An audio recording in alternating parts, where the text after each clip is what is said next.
Albus recalls defeating the Demon King, an act that brought peace to the world. Yet he stands in a graveyard filled with regret, wishing he had accomplished his goal sooner. In the royal capital of Alderia, a ceremony is being held for the chosen hero's departure. The crowd anxiously wonders if the hero is truly capable of defeating the Demon King. The nobles, however, are certain of his success, placing their faith in the prophecy. The people cheer for their hero, Albus Stride, believing they can count on him. The king asks his attendant where Albus is, only to be told there is a report from the guards. The attendant reveals that the hero has already departed. A young woman, Fiona, approaches the northern castle gate. She struggles to pass through, seemingly pushing against an unseen force. She tumbles backward and asks a guard if there's an invisible wall. Fiona introduces herself as a humble cleric from the northern countryside. She explains that she was hoping to join the hero's party. The guard understands and tells her to hurry to the castle. He informs her that the royal hall is full of candidates and the hero will personally select his members there. Fiona immediately has second thoughts and considers giving up. She becomes gloomy, believing she wouldn't be chosen or be of any use. As a cart approaches, she continues to wallow, thinking she will just embarrass herself. As she laments being a country bumpkin, someone suddenly grabs her and throws her into a passing cart. The cart drives away as the guards look on. The guards yell in shock, accusing the driver of being a kidnapper. The driver, Albus, apologizes and reveals his identity by showing the hero's insignia. The guards recognize the insignia in disbelief. They shout out his full name in shock, the chosen hero Albus Stride. While Fiona tries to understand what's happening, Albus says he will be brief. He directly asks Fiona if she will join his party.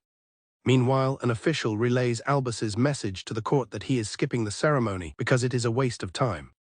Wrapped in a blanket, Fiona demands that Albus start acting normally. She accuses him of being an imposter, running a scam aimed at rural folks. Albus tosses her the hero's insignia so she can take a look. He explains it was a gift from the Archbishop when he was 6. Fiona confirms its authenticity but scolds him for being so careless, though Albus is unconcerned with anything but saving time. He states that nothing is more valuable to him than time. Their cart approaches a jagged mountain range known as the Black Scale Peak. Fiona recognizes it with dread as the mountain where the Blackwing Dragon lives. Fiona points out that a normal route avoids the mountain, home to the region's strongest monster. Albus laughs it off, saying it is a shortcut which horrifies Fiona. She then questions his lack of armor, and he explains he blew the budget on the horse and wagon. He insists that mobility matters more than fancy armor, leaving Fiona speechless. Fiona questions Albus's strange priorities, and he asks if she dislikes people like him. Still confused, she asks what made him choose her. She wonders if they have met somewhere before. Albus decides it is time for a story. His story begins 10 years in the past. He explains that when he was 5 years old, he received a revelation from a sketchy man claiming to be God's messenger. The man told him that he was going to defeat the Demon King. The entire village lost their minds when they heard the news. And so his journey as the chosen hero began. His hero training became a daily grind. Determined to prove his worth, he gave it his all. Eventually, he hit the road.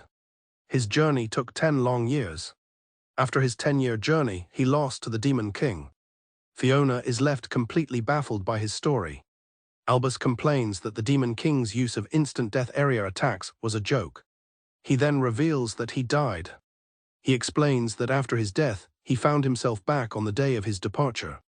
He explains that this happened over and over again. He is repeating the journey to defeat the Demon King. As the chosen hero, he is cursed with this power. He explains that his death is the key to rewinding time. Fiona finds the entire situation to be insane. She asks if the loop will continue forever until he finally defeats the Demon King. Albus reveals that he has been through this 35 times already, and this will be the 36th. Albus reveals that out of all his attempts, he succeeded in defeating the Demon King once with a fastest record of 5 years, 3 months and 21 days. Fiona is stunned by this revelation. She asks in disbelief if he actually beat the Demon King, and he confirms it. Fiona asks why the journey is still repeating if he already succeeded. Albus reveals that he committed suicide, shocking Fiona. He explains that it took him 13 years and 5 attempts to finally defeat the Demon King. However, upon returning to his village, he found that sharing his joy with his family was no longer possible. He was too late even for his beloved dog, Lucky. His dog's passing made him realize that a slow and steady pace wasn't good enough. He concluded that he has to go fast. He laments that if he had been faster, the king might still be able to walk. The world tree up north would not have been burned by the Demon King's army. He could have saved so many lives. These time loops made him start to obsess over the idea of a perfect timeline. Fiona thinks there's something wrong with him, as he gets a weird rush of excitement with each new best time. She still wonders why he chose someone like her. Suddenly, a loud roar interrupts them. Albus announces that it's coming. The Blackwing Dragon appears before them. Fiona panics, screaming that they are doomed. She urges Albus to hurry and hide, but he refuses. Instead, he calmly states that they will face it head-on, much to her disbelief. Albus smiles, telling Fiona it is no sweat because they have her special magic. He calls out to the dragon, getting its attention. Albus announces that he'll keep the dragon busy. He tells Fiona to wait for the right moment. Fiona recalls that she had always dreamed of this, ever since she was a child and heard the hero was found in the eastern village. This was her chance to finally help the hero. She focuses on casting the one spell she is actually good at.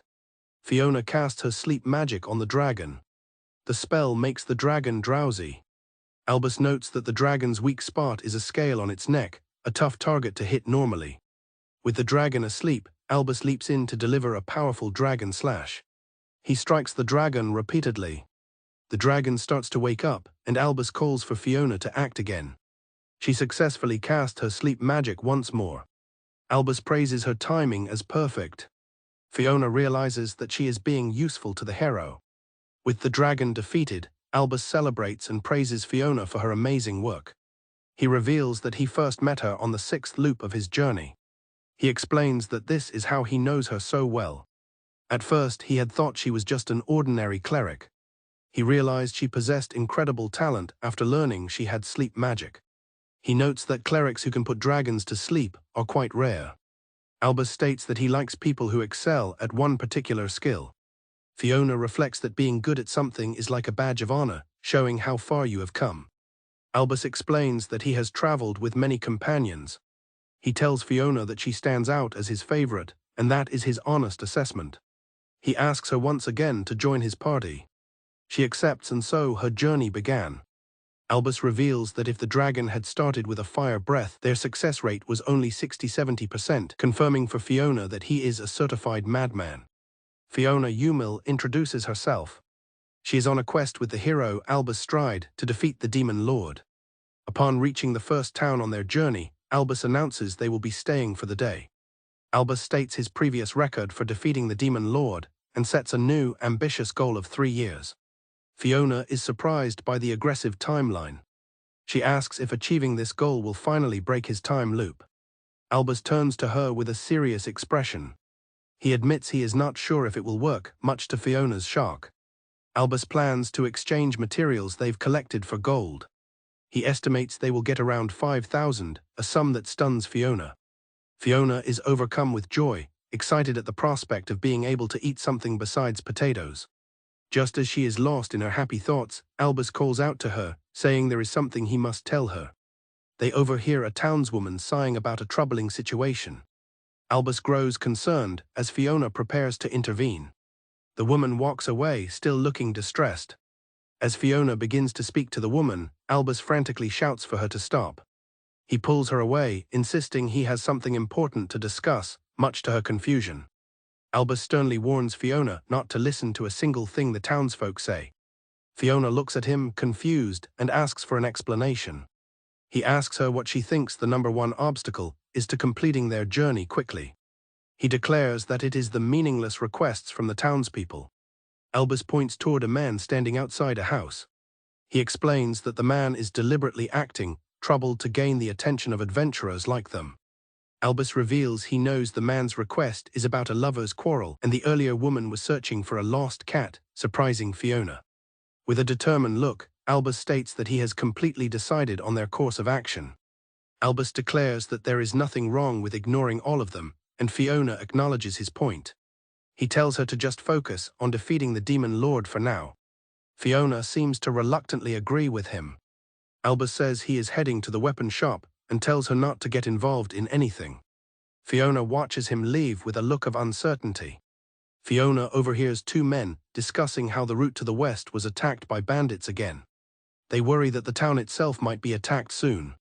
Suddenly, a small boy tugs on her sleeve, startling her. The young boy looks up at her and asks if she is an adventurer. Fiona panics, remembering Albus's words and thinking she needs to get away. The boy tells her that bandits killed his father, a plea that goes straight to her heart. He explains that a pendant his dad gave him was stolen by them. Crying, the boy begs her to please take it back for him. Fiona looks at the boy with determination, ready to help. She crouches down to reassure him that it will be okay. Suddenly, Albus appears behind her, announcing his return and startling her. The boy is frightened by the sudden intrusion. The boy runs away in fear. Fiona approaches Albus to ask if he found anything. She tells him that she heard there is a group of bandits nearby. Albus calmly replies that they will not be involving themselves with it. Fiona is shocked into silence. She questions if he is truly all right with that decision. Fiona presses the issue, asking if it is truly all right to ignore the problems of the people. Albus listens silently. As he walks away, he tells her that while he may be the hero, it is impossible for him to babysit every single thing. The next day, their journey continues. They arrive at the feudal lord's manor. The lord greets them, saying he had already heard of their arrival. The feudal lord eagerly asks if they are really going to take down the gang of bandits for them. Albus smiles and confirms that they will. Fiona looks on, completely bewildered. She confronts Albus about his contradictory statements, but he tells her to relax, as this is part of his time-saving plan. Albus explains that this lord manages the checkpoint ahead, and obtaining a pass from him will save them a lot of time. Fiona reminds him that he said they would not get involved. The lord asks when they plan to start the attack. Albus smiles and calmly states that the task is already about finished. His response leaves both the lord and Fiona completely confused. At that very moment, a group of mercenaries is already in the midst of attacking the bandit hideout. A man with an eye patch announces that the request to take down the bandits has been completed. He states that they will be taking their promised payment. Someone in the crowd recognizes their banner as belonging to the legendary mercenary group, the Wolf Claws. Fiona wonders why such a famous group would be here. Albus cheerfully explains his strategy of outsourcing, which allows all requests to be completed quickly. Fiona asks when he contacted them, and he replies that he did it beforehand. The mercenary later approaches them. The leader looks at Albus and asks if he is the client for the job. Albus greets the captain warmly. The captain asks how Albus obtained the method to contact them. He explains that only those they truly trust know how to reach them. Albus cryptically replies that a certain person told him a long time ago.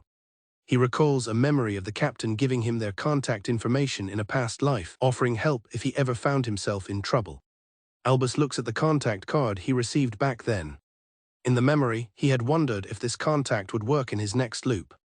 The captain in the past had assured him they would always help. Albus tells the current captain what his past self had told him, to remember the bond of their companions as the greatest mercenary group in the world. The captain looks at Albus intently. Fiona watches the exchange. The captain laughs, saying that as long as he gets paid, he sees no problem.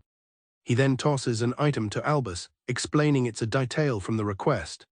Albus catches it and thanks him. As the captain prepares his men to leave, Fiona looks on, confused. Albus holds out the item to Fiona and tells her to give it back. Fiona looks down at her hands, holding a pendant. She recognizes it as the item the young boy had lost. Albus smiles, noting that the mercenaries had found it. Fiona asks him why he went to the trouble, realizing he was actually searching for it. Albus explains that in a previous loop, he was very close with that group of mercenaries. He recalls how they had helped him out greatly back then. Albus remembers his time with the mercenaries in his past life.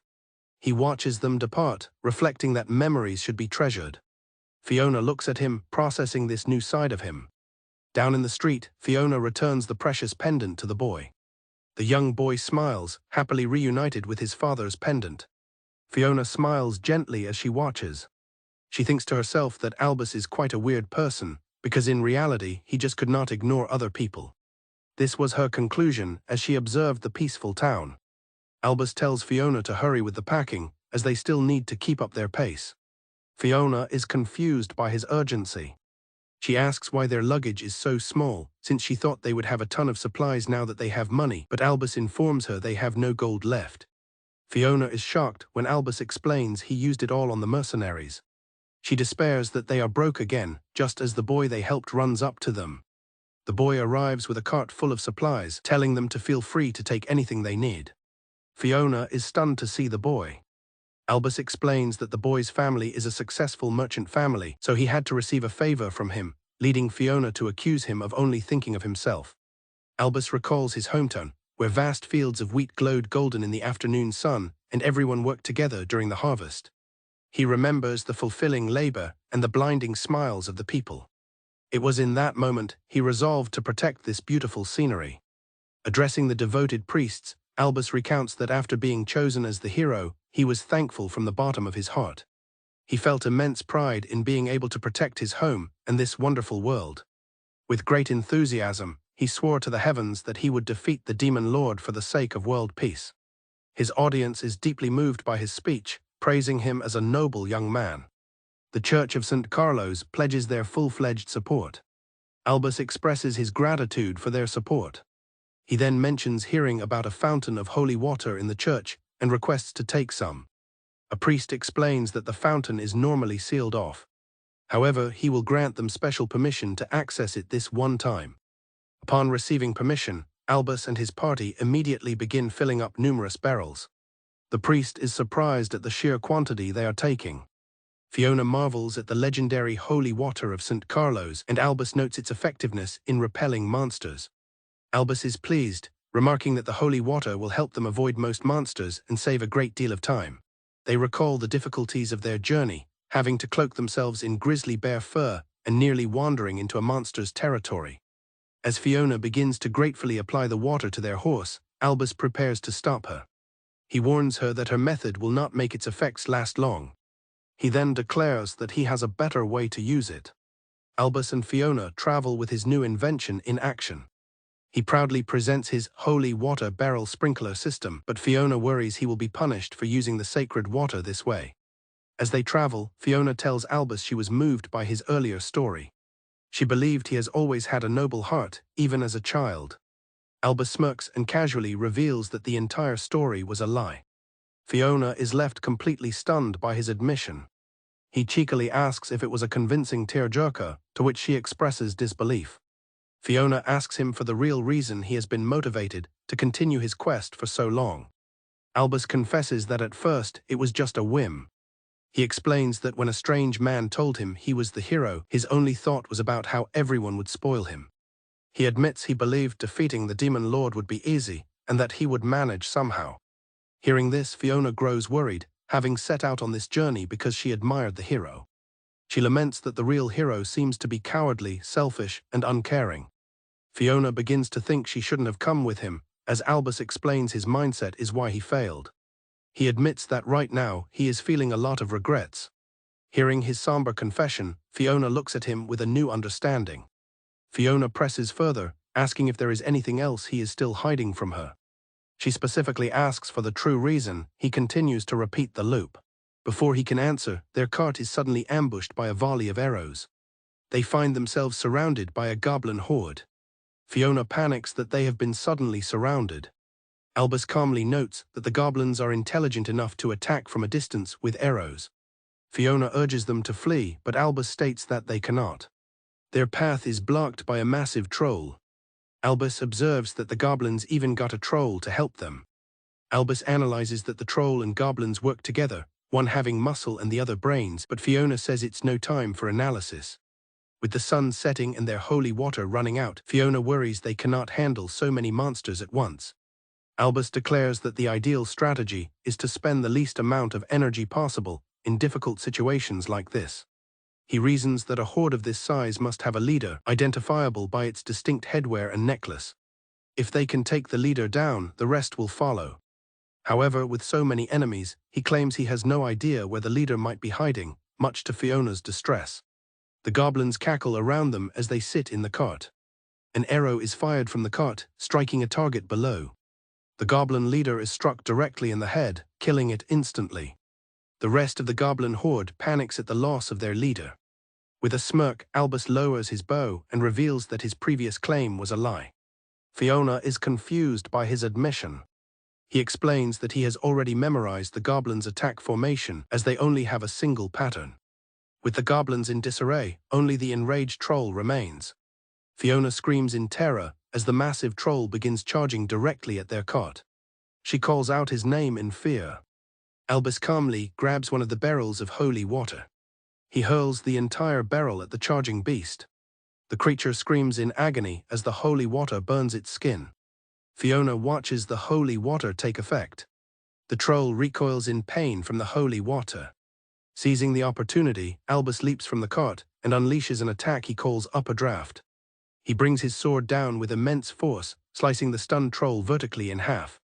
To their horror, goblins begin to pour out from the troll's bisected corpse. Fiona shouts a warning to Albus about the goblins. In a flashback, the party is overwhelmed by goblins and a troll. Albus orders a retreat. He vows that they will succeed next time. He yells for his party to hurry and find the leader as they flee. Back in the present, the party stands victorious amongst the defeated monsters. Fiona reminds Albus of her question about his real reason, and he agrees to tell her. Albus looks at her seriously and states that there is someone he wants to save. However, he immediately follows this up by claiming that was also a lie. He turns away, leaving the truth about his motivations a mystery.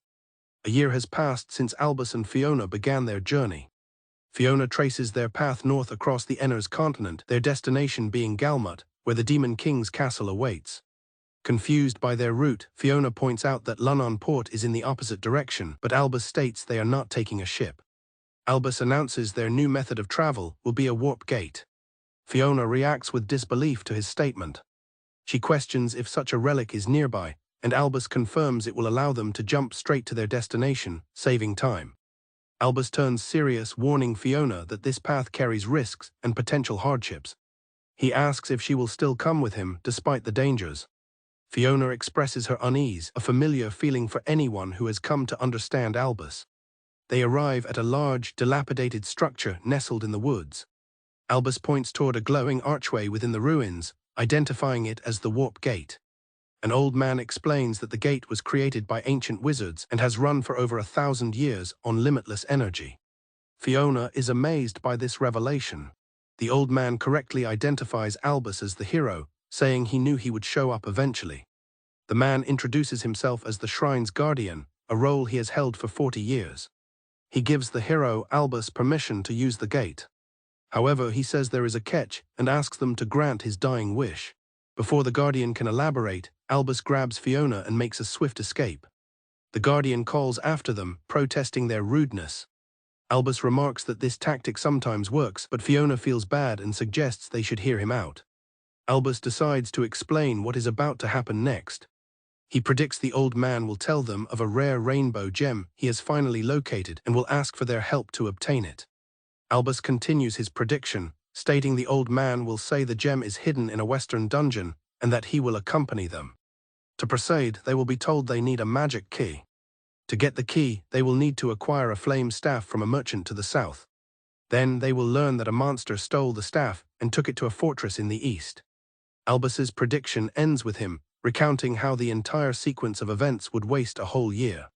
The old man would lament that all he wanted was a glimpse of the jewel. The man finally introduces himself as the hermit Marius, the wise wizard.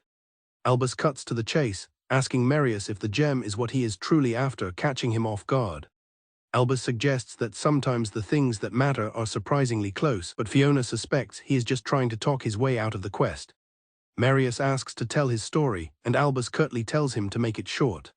He begins to reminisce about his youth, when he fell in love with a tavern owner's daughter named Cecile. Albus quietly gestures for Fiona to come closer to him.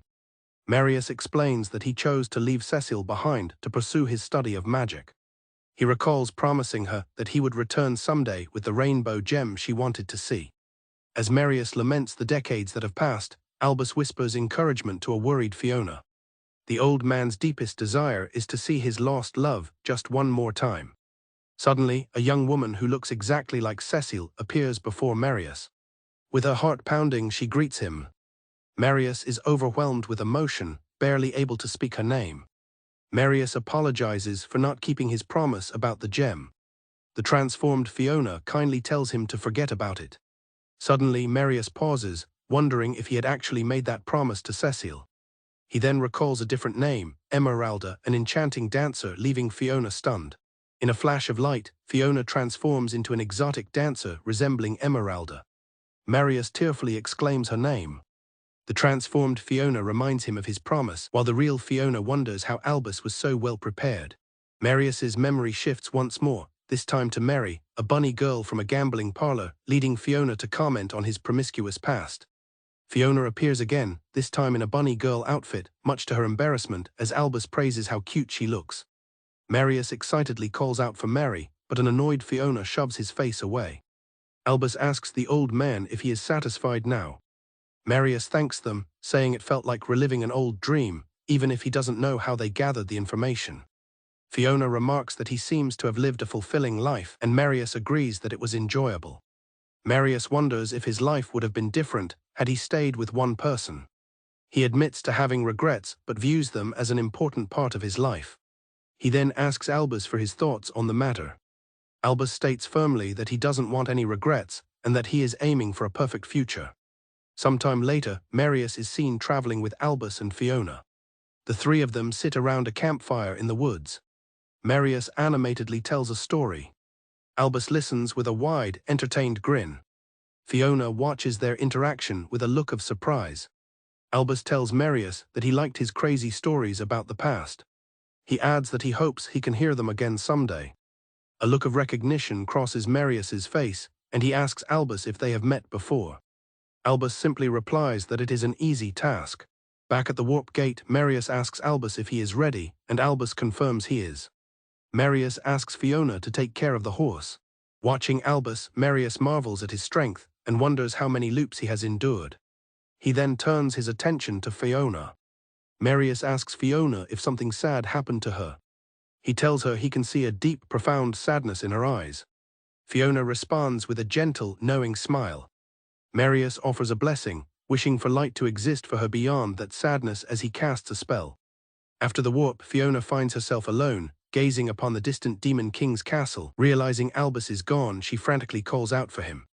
She finds Albus stuck in a rock wall, who explains there was a mistake and asks for help. Fiona glares at him menacingly. She smugly suggests that this is karma and threatens to leave him there for 10 hours, making Albus cry out in protest. Albus negotiates his punishment down to 5 hours, then tries to placate her by complimenting how pretty and cute she looked in the various outfits. In a flashback, a companion points out to Albus that his sword is chipped. Albus is reluctant to replace it, viewing the weapon as a long-time partner. Another party member proudly shows off his legendary helmet, but Albus points out that it also looks worn out. One of their companions criticizes the lack of spending on equipment, stating that higher quality comes with a higher price. Albus reflects that despite their worn gear, they had made it far. The group stands before the imposing structure of the Demon King's castle. The story shifts to the present day. Fiona excitedly uses the elvish magnifying glass. The magical item reveals their levels. Albus is level 36, while Fiona is level 21. Albus remarks that his level is expected, given they arrived as early as possible. Albus urges Fiona to take a closer look at the details. She is shocked to see it displays personal details like age, height, and weight. She defensively blames the tasty food at the elven village, though Albus denies saying anything about it. Suddenly, the glass reflects a powerful level 65 monster in the distance. A manticore suddenly attacks. The creature lets out a terrifying roar. Fiona recalls that it has been 4 months since their arrival on the magic continent of Galmut. Having passed the elven village, they are nearing the Demon King's castle. Fiona asks Albus why they are not proceeding to the castle yet. Albus explains that at their current strength, they would die upon arrival. He reveals the Demon King is level 150, which shocks Fiona. She questions if victory is even possible, but Albus assures her they will level up as well. He lays out his plan. They must travel the continent to collect the best weapons and armor. Albus points out that Fiona is still using her beginner staff and suggests they find a better one. Fiona tells Albus she would like to keep her current staff. Fiona explains the staff was a gift from her teacher upon completing her training. She believes the thoughts imbued in it give her the strength to continue. Albus uses the magnifying glass to appraise it, bluntly calling the level 15 equipment trash. He tells her that numbers can be harsh. However, he insists they provide the hard facts necessary for their challenge. Albus states that wishes, expectations, and feelings are meaningless. He explains they mean nothing in the face of overwhelming power, recalling the defeat of his former party. With grim determination, Albus says he wants to win. He apologizes for his harsh words. Understanding his reasoning, Fiona resolves to work hard to level up. She decides to honor her teacher's feelings by turning them into tangible strength. Moved by her resolve, Albus smiles and tells her it is time to go. As they walk off, Fiona thinks to herself that she is doing this not just for her teacher. She is also doing it for him. Their journey to grow stronger begins, taking them through crystal caves. 2 years later, Albus and Fiona are back. The manticore they once fled from appears before them again. The beast lets out a menacing growl. Now at level 52, a confident Fiona Yumil unleashes her spell, Chrono Chains, binding the manticore and calling for Albus to attack. Albus leaps forward, unleashing a devastating attack called Millennium Curse Strike. The attack obliterates a skeletal creature. The weapon is revealed to be the Morning Star of ever-growing resentment, forged by fusing numerous cursed items into a single mace.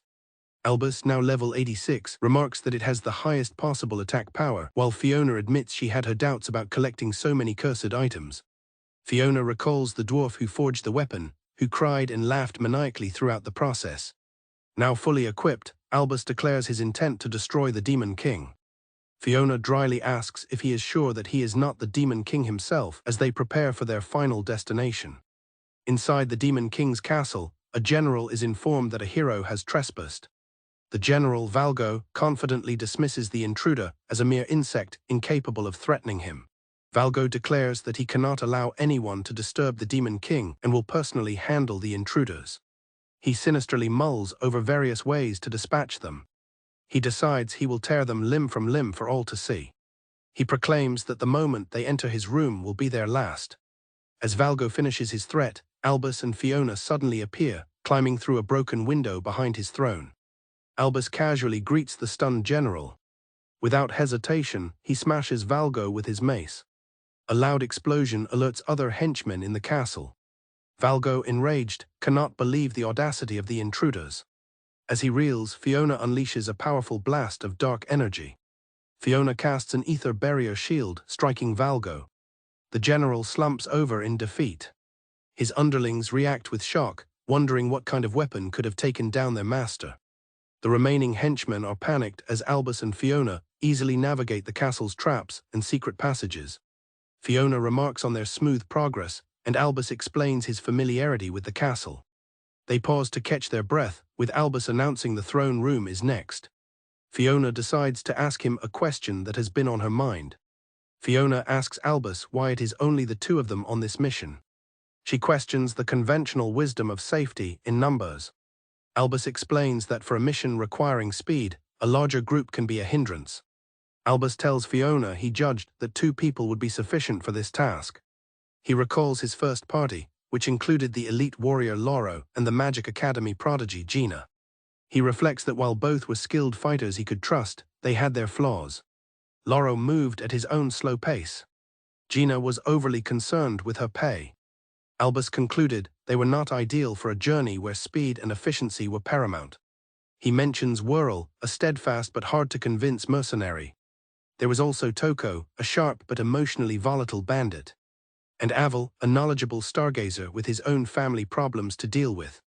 He mentally runs through a list of even more potential allies he has known. Hearing about all these capable people, Fiona asks why out of everyone he chose her. Albus jokingly tells her she's neither good nor bad, but her low self-esteem makes her easy to convince. Fiona reacts with disappointment, calling herself an ordinary adventurer. He becomes serious and asks if she truly hasn't noticed her own worth. He tells her directly that she has become an adventurer capable of watching his back. A brief memory of them fighting in perfect sync flashes by. He praises her ability to heal severe wounds with her priestly skills. He also compliments her good judgment in supporting him with magic. Most importantly, he notes her capacity to press on without losing hope. He reminds her that he told her she was the best possible choice when they first met. He expresses his belief that she will never give up. He is confident that she will always move forward and grow.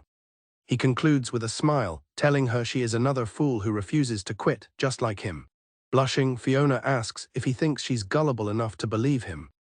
Albus earnestly insists that he is not lying. Seeing his sincerity, Fiona accepts his words with a gentle smile. With their conversation finished, Albus's expression hardens with resolve. Standing before the imposing doors, he declares that it is time to go to the throne room. An associate explains that the Demon King is a unique entity among demons. He elaborates that the Demon King's soul is reborn by taking over a human vessel. Another person in the group asks if this means the current Demon King was originally a human. The man confirms that this is correct. Fiona reacts with shock, unable to believe what she is hearing. Albus remains silent and focused. A powerful clash suddenly erupts in the throne room. Fiona realizes with alarm that the battle had begun without any warning. Fiona stares at the imposing, armored figure before them, questioning if this is the Demon King. Albus stands firm, weapon in hand, ready to face his opponent. The Demon King glares back at them, ready for a fight. Albus and the Demon King clash with incredible force. Albus puts all his strength into his attacks. The furious exchange continues. Fiona feels helpless, realizing she couldn't step into a battle of such intensity. The Demon King mocks Albus, calling him arrogant for facing him with only 2 people. Albus calmly denies that his actions are born from arrogance. He explains that his decision is based on an evaluation of the Demon King's power, adding that his opponent can't even assess himself. The Demon King questions Albus's assessment. Albus explains that if he creates distance, the Demon King will use an overpowered instant death spell. Therefore, he concludes that close-range combat is the correct way to fight him. The Demon King asks if this is the first time they have met. Albus stoically replies that this is the 20th time. Albus unleashes a powerful move called Cursed Club Barrage, striking the Demon King with a flurry of powerful blows. Fiona is stunned to see Albus completely dominating the fight. She realizes he is reading the Demon King's movements perfectly. He is even using the room to his advantage, outmaneuvering his opponent. Fiona now fully believes his incredible claim of having fought this battle 20 times. Despite his advantage, Albus finds the situation troublesome. The Demon King unleashes a powerful magic attack at point-blank range, knowing the blowback will damage his own armor. Albus is caught off guard by the unexpected tactic. The blast sends the Demon King flying down a hallway. A subordinate cries out his name in alarm. Another high-ranking demon vows to bury the insects responsible for the disturbance. He is interrupted by the sight of a massive explosion down the hall. The force of the blast tears through the castle, visible from the outside.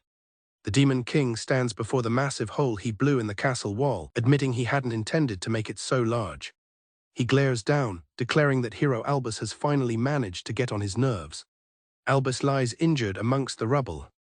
The Demon King notes that a barrier was created in an instant. He acknowledges Fiona as a capable ally for managing to protect Albus. Despite this, he confidently states that he can crush her without any trouble. Fiona watches him warily. The Demon King lunges towards her. As the Demon King closes in, Fiona stares back confused. Albus pushes himself up, cursing the Demon King for his chaotic nature and for always doing the unexpected. Albus reflects that despite his experience, the fight is still a challenge. He has fought this battle over and over countless times. He pushes through his injuries. He calls out to the Demon King, drawing his attention. With renewed determination, Albus rushes forward and lands a devastating punch. His fist connects with the Demon King's face. The impact shatters a piece of his helmet. Fiona cries out in alarm, noticing Albus's injured arm. She is shocked to see that he has wrapped sharp shards of a cursed weapon around his fist. Albus thinks that since the Demon King's body is human, he doesn't need to aim for a clean victory. He gets in close for another attack. Albus strikes a decisive blow, stating that the Demon King's vital points are the same as a human's. The Demon King collapses from the attack. Albus calls out to Fiona. He tells her there is something important he needs to say. In the ruins of a throne room, Albus and Fiona stand over the body of the defeated Demon King. Fiona wonders in disbelief if their foe is truly vanquished. Albus grips his arm, which has become mangled from a curse. Noticing his injury, Fiona rushes to his side, declaring that she will heal him immediately. He explains that the journey's objective was to select companions efficiently to avoid wasting time. He reflects on their timeline, noting that the shortest record so far was 3 years and 6 months, and it was difficult to shorten it further. As Fiona realizes he is reflecting on past attempts, Albus coughs and asks if she thinks they made it in time. Suddenly, the fallen Demon King begins to stir, coughing out the word hero. Both Albus and Fiona are startled. Fiona reminds Albus that he had something important to tell her. Albus agrees, but his attention is fixed on the Demon King, sensing that something is very strange. Fiona looks closer at the Demon King's helmet, feeling an odd sense of familiarity. A black shadowy substance suddenly erupts from the Demon King's body, startling both Albus and Fiona. Their companion, Gina, appears and asks if they also saw something black leave the body. Loro arrives, cheering that they have finally defeated the Demon King. Albus quietly agrees, but their celebration is cut short. The armored figure stirs once more, calling out to the hero. Loro realizes their enemy is still alive. He warns Albus to stay back as the figure reaches for its helmet. The group stares in shock. The helmet is removed, revealing not a demon, but a weary human man with curse marks on his face. Loro remarks that he's just a regular human, while Gina wonders if he was the vessel. The man begs them to finish him off. Albus sees that the human's consciousness has returned and believes there is still a chance to save him. The man rejects the idea of being saved, stating he no longer wants to be possessed. He pleads with them to save a certain kid instead, not caring what happens to himself. Albus asks who he is talking about. The man explains that the Demon King's soul is not gone, it is moving on to the next vessel, one that was chosen along with him. The vessel reveals that they are children affected by the curse. Hearing this, Fiona looks stunned and whispers the words "Big Brother." At that moment, the dark soul entity lunges directly at her. Albus turns in alarm. The dark soul of the Demon King collides with Fiona. Albus watches in horror as curse marks spread across her face, signifying that she has become the new vessel. Albus reaches out, but it is too late. He grimly acknowledges that he failed to make it in time. Fiona, now possessed, looks up at him with an unnerving expression and calls his name. The Demon King, speaking through Fiona, apologizes for not finishing Albus off immediately. It then reveals a shocking truth, expressing surprise that Albus has been looping through time. Angered, Albus tells the Demon King not to call him by his name. The Demon King taunts Albus, remarking on its surprise that the backup vessel was so close by. It questions why Albus brought her. In a flashback, Albus recalls the endless cycle. He defeats the Demon King, only for its soul to possess Fiona. No matter where she is in the world, the outcome is the same. The memory continues, showing the possessed Fiona threatening to turn a town into a sea of blood. Albus, determined, declares that he cannot let her do such a thing. The Demon King smirks, challenging him to try and stop it. In another flashback, Albus discusses the situation with an associate, processing the harsh reality that Fiona is the Demon King's vessel. The associate promises to look for a way to stop it. Later, in a vast library, the associate urges Albus to hurry, explaining that a certain amount of time is required for the vessel to fully accept the Demon King. The associate suggests a possible solution. If Albus can defeat the Demon King before Fiona becomes a complete vessel, they might be able to prevent her from becoming the Demon King permanently. The memory gives way to the present, where Albus is locked in a desperate struggle with the possessed Fiona. Albus laments that he has failed yet again. The possessed Fiona taunts him, asking if they are starting over. She calls his struggle futile. Despite the despair, Albus's expression hardens with resolve. He declares that he has made a decision. He will save her no matter what it takes. With unwavering determination, Albus unleashes his ultimate power. He activates the ultimate dimensional magic, known as Change the World, to reset time itself. The Demon King is aghast, unable to comprehend how Albus possesses the power to rewind the entire world. As reality fractures around them, Albus states his vow for the next loop. He will defeat the Demon King before Fiona can become its vessel. Time resets. Fiona, unaware of the previous timeline, worries that as a country bumpkin, she will only embarrass herself. Her thoughts are interrupted when Albus suddenly grabs her and throws her into a nearby cart. Guards react instantly, shouting at the kidnapper to stop. Albus casually apologizes and presents his identification to the guards. They recognize the hero's insignia. They and Fiona are stunned to realize he is the chosen hero, Albus Stride. He then turns to the bewildered Fiona Umel. With a confident smile, he asks her to join his party. In a flashback, a young girl named Merida finds a 7-year-old Albus Stride surrounded by a mountain of books. Albus explains they are from his magic teachers in the royal capital. He mentions that he has already read most of them, prompting Merida to comment on the heavy expectations placed upon the chosen hero. Later that night, Albus tells Merida he is aware of the rumors circulating about him. He mentions people questioning if he is an orphan or a fraud. He claims with a twisted laugh that such voices only give him strength to defeat the Demon King, which Merida finds odd. Merida embraces the young Albus from behind, telling him that she is looking forward to seeing his success. The scene flashes forward to the present, where Albus recalls this distant memory. The pleasant thought is quickly overshadowed by the painful recollection of a recent failure, where he laments not making it in time again. Albus remembers the last loop, where the Demon King returned by possessing Fiona's body. He had to use his magic, change the world, to rewind time once more. He knows that no matter what, the world always resets to the day of departure. And so, his journey begins anew. He is now on his 37th loop. As they camp for the night, Albus quietly whittles a piece of wood by the fire. Suddenly, Fiona cries out his name in alarm. A slime monster has appeared, but Albus tells her to deal with it however she wants. Fiona panics, exclaiming that she cannot deal with slimy creatures. Remembering this detail, Albus quickly dispatches the monster. He explains to her that slimes have a core that can be targeted for a one-hit defeat. Internally, he reflects that he is starting from scratch again, having had this same conversation countless times across all his loops. Albus finds Fiona's fear strange, considering they had just fought a Grimwing. He tries to reassure her, but she apologizes for her weakness.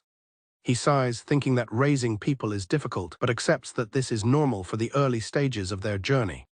Though he knows Fiona will grow stronger, he is determined to prevent this journey from ending in failure like the last one. As Albus sits down, Fiona shouts that another monster has appeared.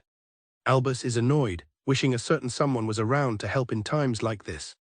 Instead of a threat, they find an adorable, fluffy creature, and Fiona is immediately captivated by its cuteness.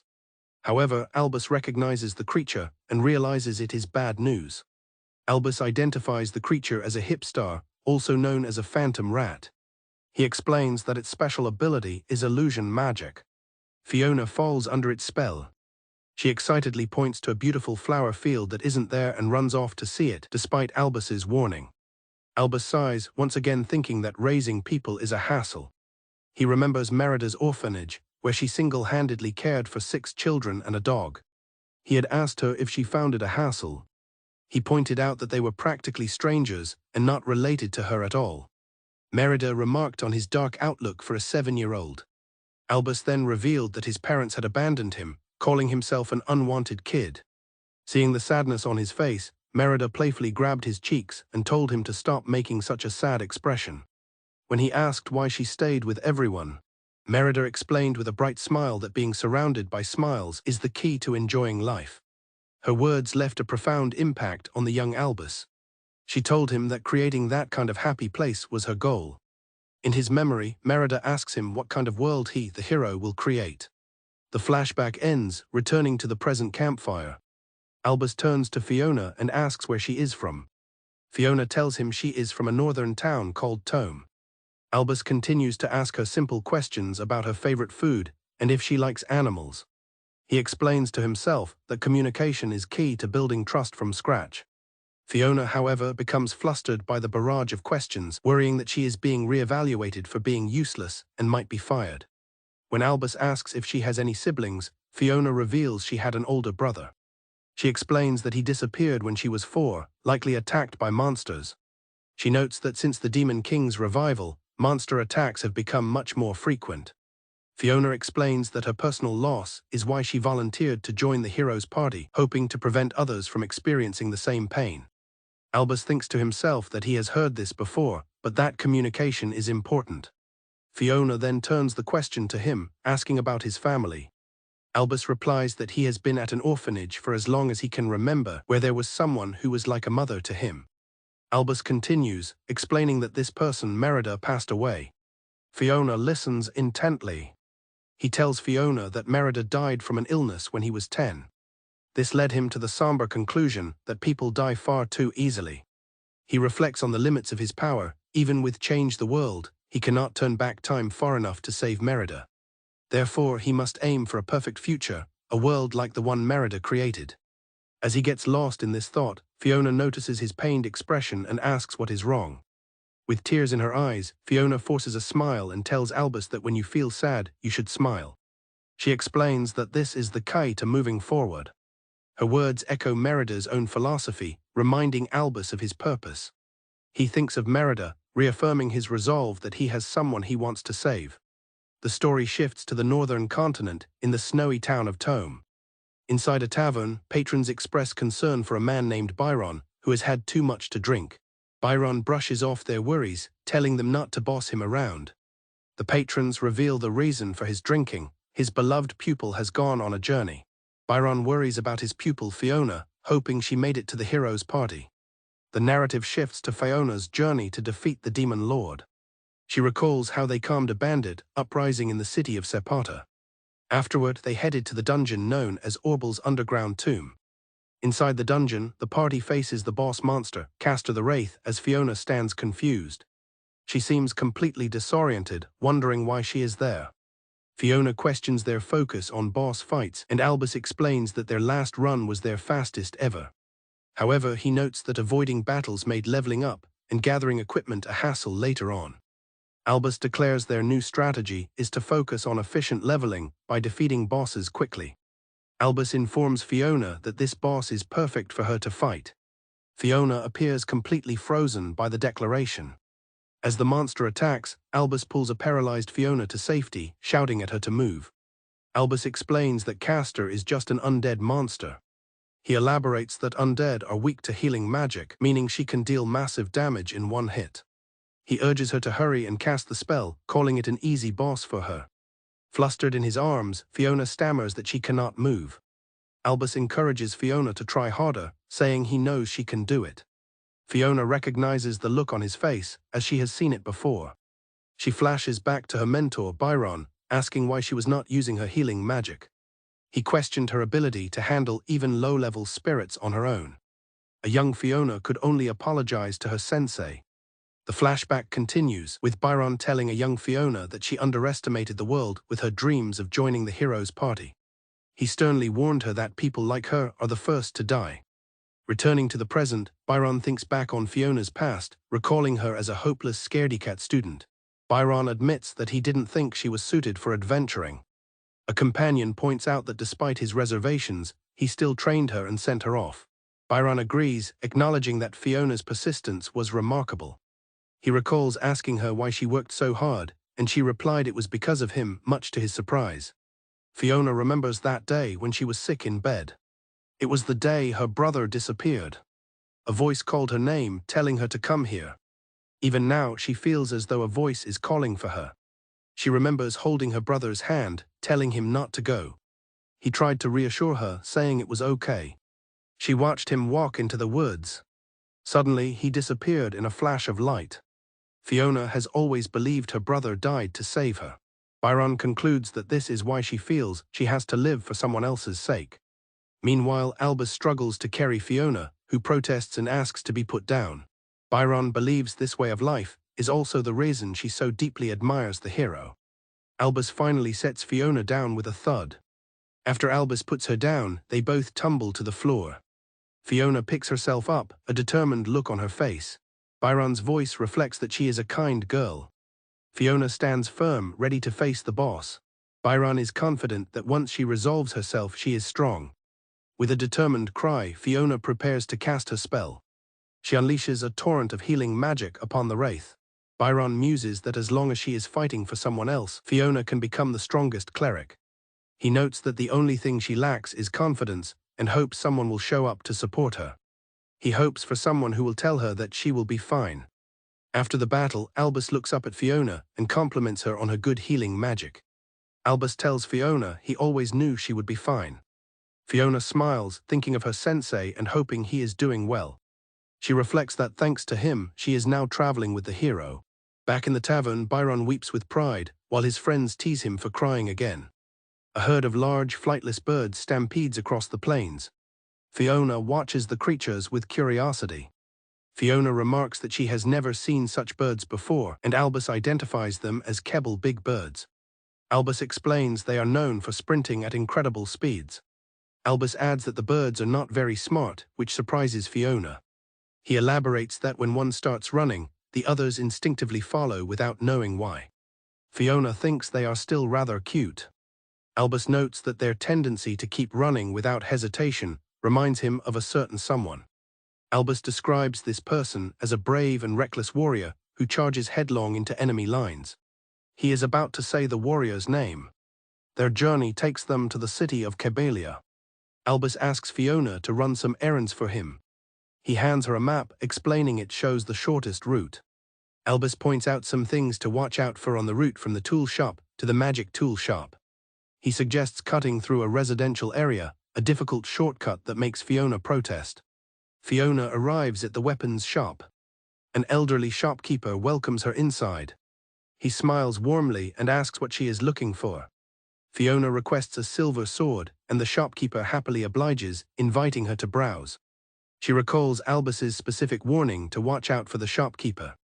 Remembering Albus's words, Fiona realizes the shopkeeper's kind face hides a shrewd businessman who sees her as an easy target. The shopkeeper maintains his saintly smile, making Fiona uneasy.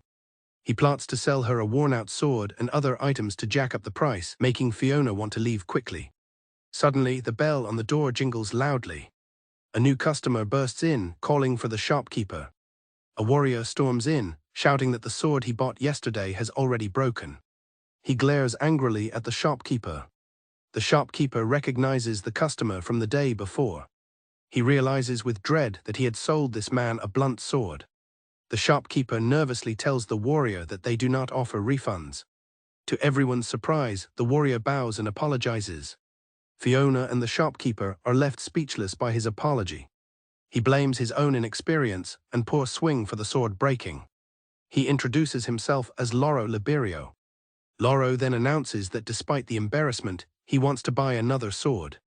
Fiona frantically tries to intervene, while the shopkeeper inwardly sneers at Loro's ignorance. Fiona points at the shopkeeper and tells Loro he is being scammed. Loro refuses to believe it, grabbing the shopkeeper and insisting that no one with such a saintly face could be a bad person. The shopkeeper laughs and offers to pick another sword for Loro. He decides a leftover sword will be good enough. Loro stops the shopkeeper, explaining that he needs the same kind of blunt sword as before, or it would be meaningless. The shopkeeper is confused by the request. Loro asks with a grin if the shopkeeper deliberately sold him a blunt sword. He concludes that it must have been to train him to become a warrior who can fight with any weapon. With an intimidating expression, Loro pressures the shopkeeper, asking if he is the kind of person who would purposely sell junk. The shopkeeper feels the immense pressure. Defeated, the shopkeeper agrees to give him a discount on another sword. Loro leaves excitedly, dull sword in hand, ready to get back to training.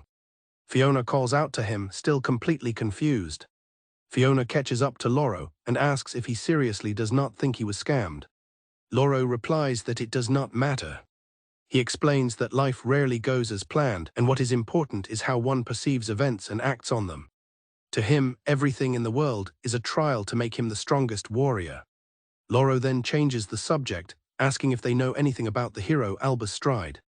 He explains that he has been searching for Albus everywhere to join the Demon King subjugation.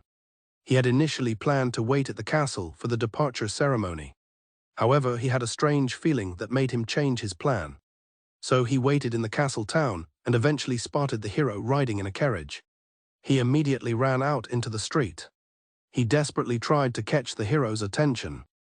Loro finishes his story by saying the hero ran him over and he suspects it was on purpose. He then turns to his listener and asks why they are here, only to see it is Albus. Fiona and Loro both look at Albus. Loro immediately drops to one knee. He tells hero Albus that he wanted to follow him. Albus listens to his plea. Loro smiles confidently, sure that he can be of use. Albus bluntly refuses, telling Loro he does not know who he is and would just slow him down. Loro is undeterred, simply viewing this as another trial. Albus looks at him with exasperation. Recalling the mindless birds, Albus mutters that Loro truly is a positive fool.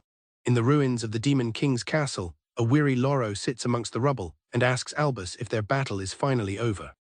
Albus confirms that it is. But Loro's relief is short-lived, as he anxiously asks about the fate of Fiona. Albus's silence is answer enough as they look upon Fiona's fallen form. Understanding the grim outcome, Loro asks if Albus intends to start over. Loro optimistically states that they will succeed on the next attempt. With a cold expression, Albus informs Loro that he is fired from the next time loop. The warrior is left stunned. The scene shifts to the present day. Albus remarks on Loro, giving him the cold shoulder despite his efforts to find him. Undeterred, Loro vows that he will be of use to Albus once more.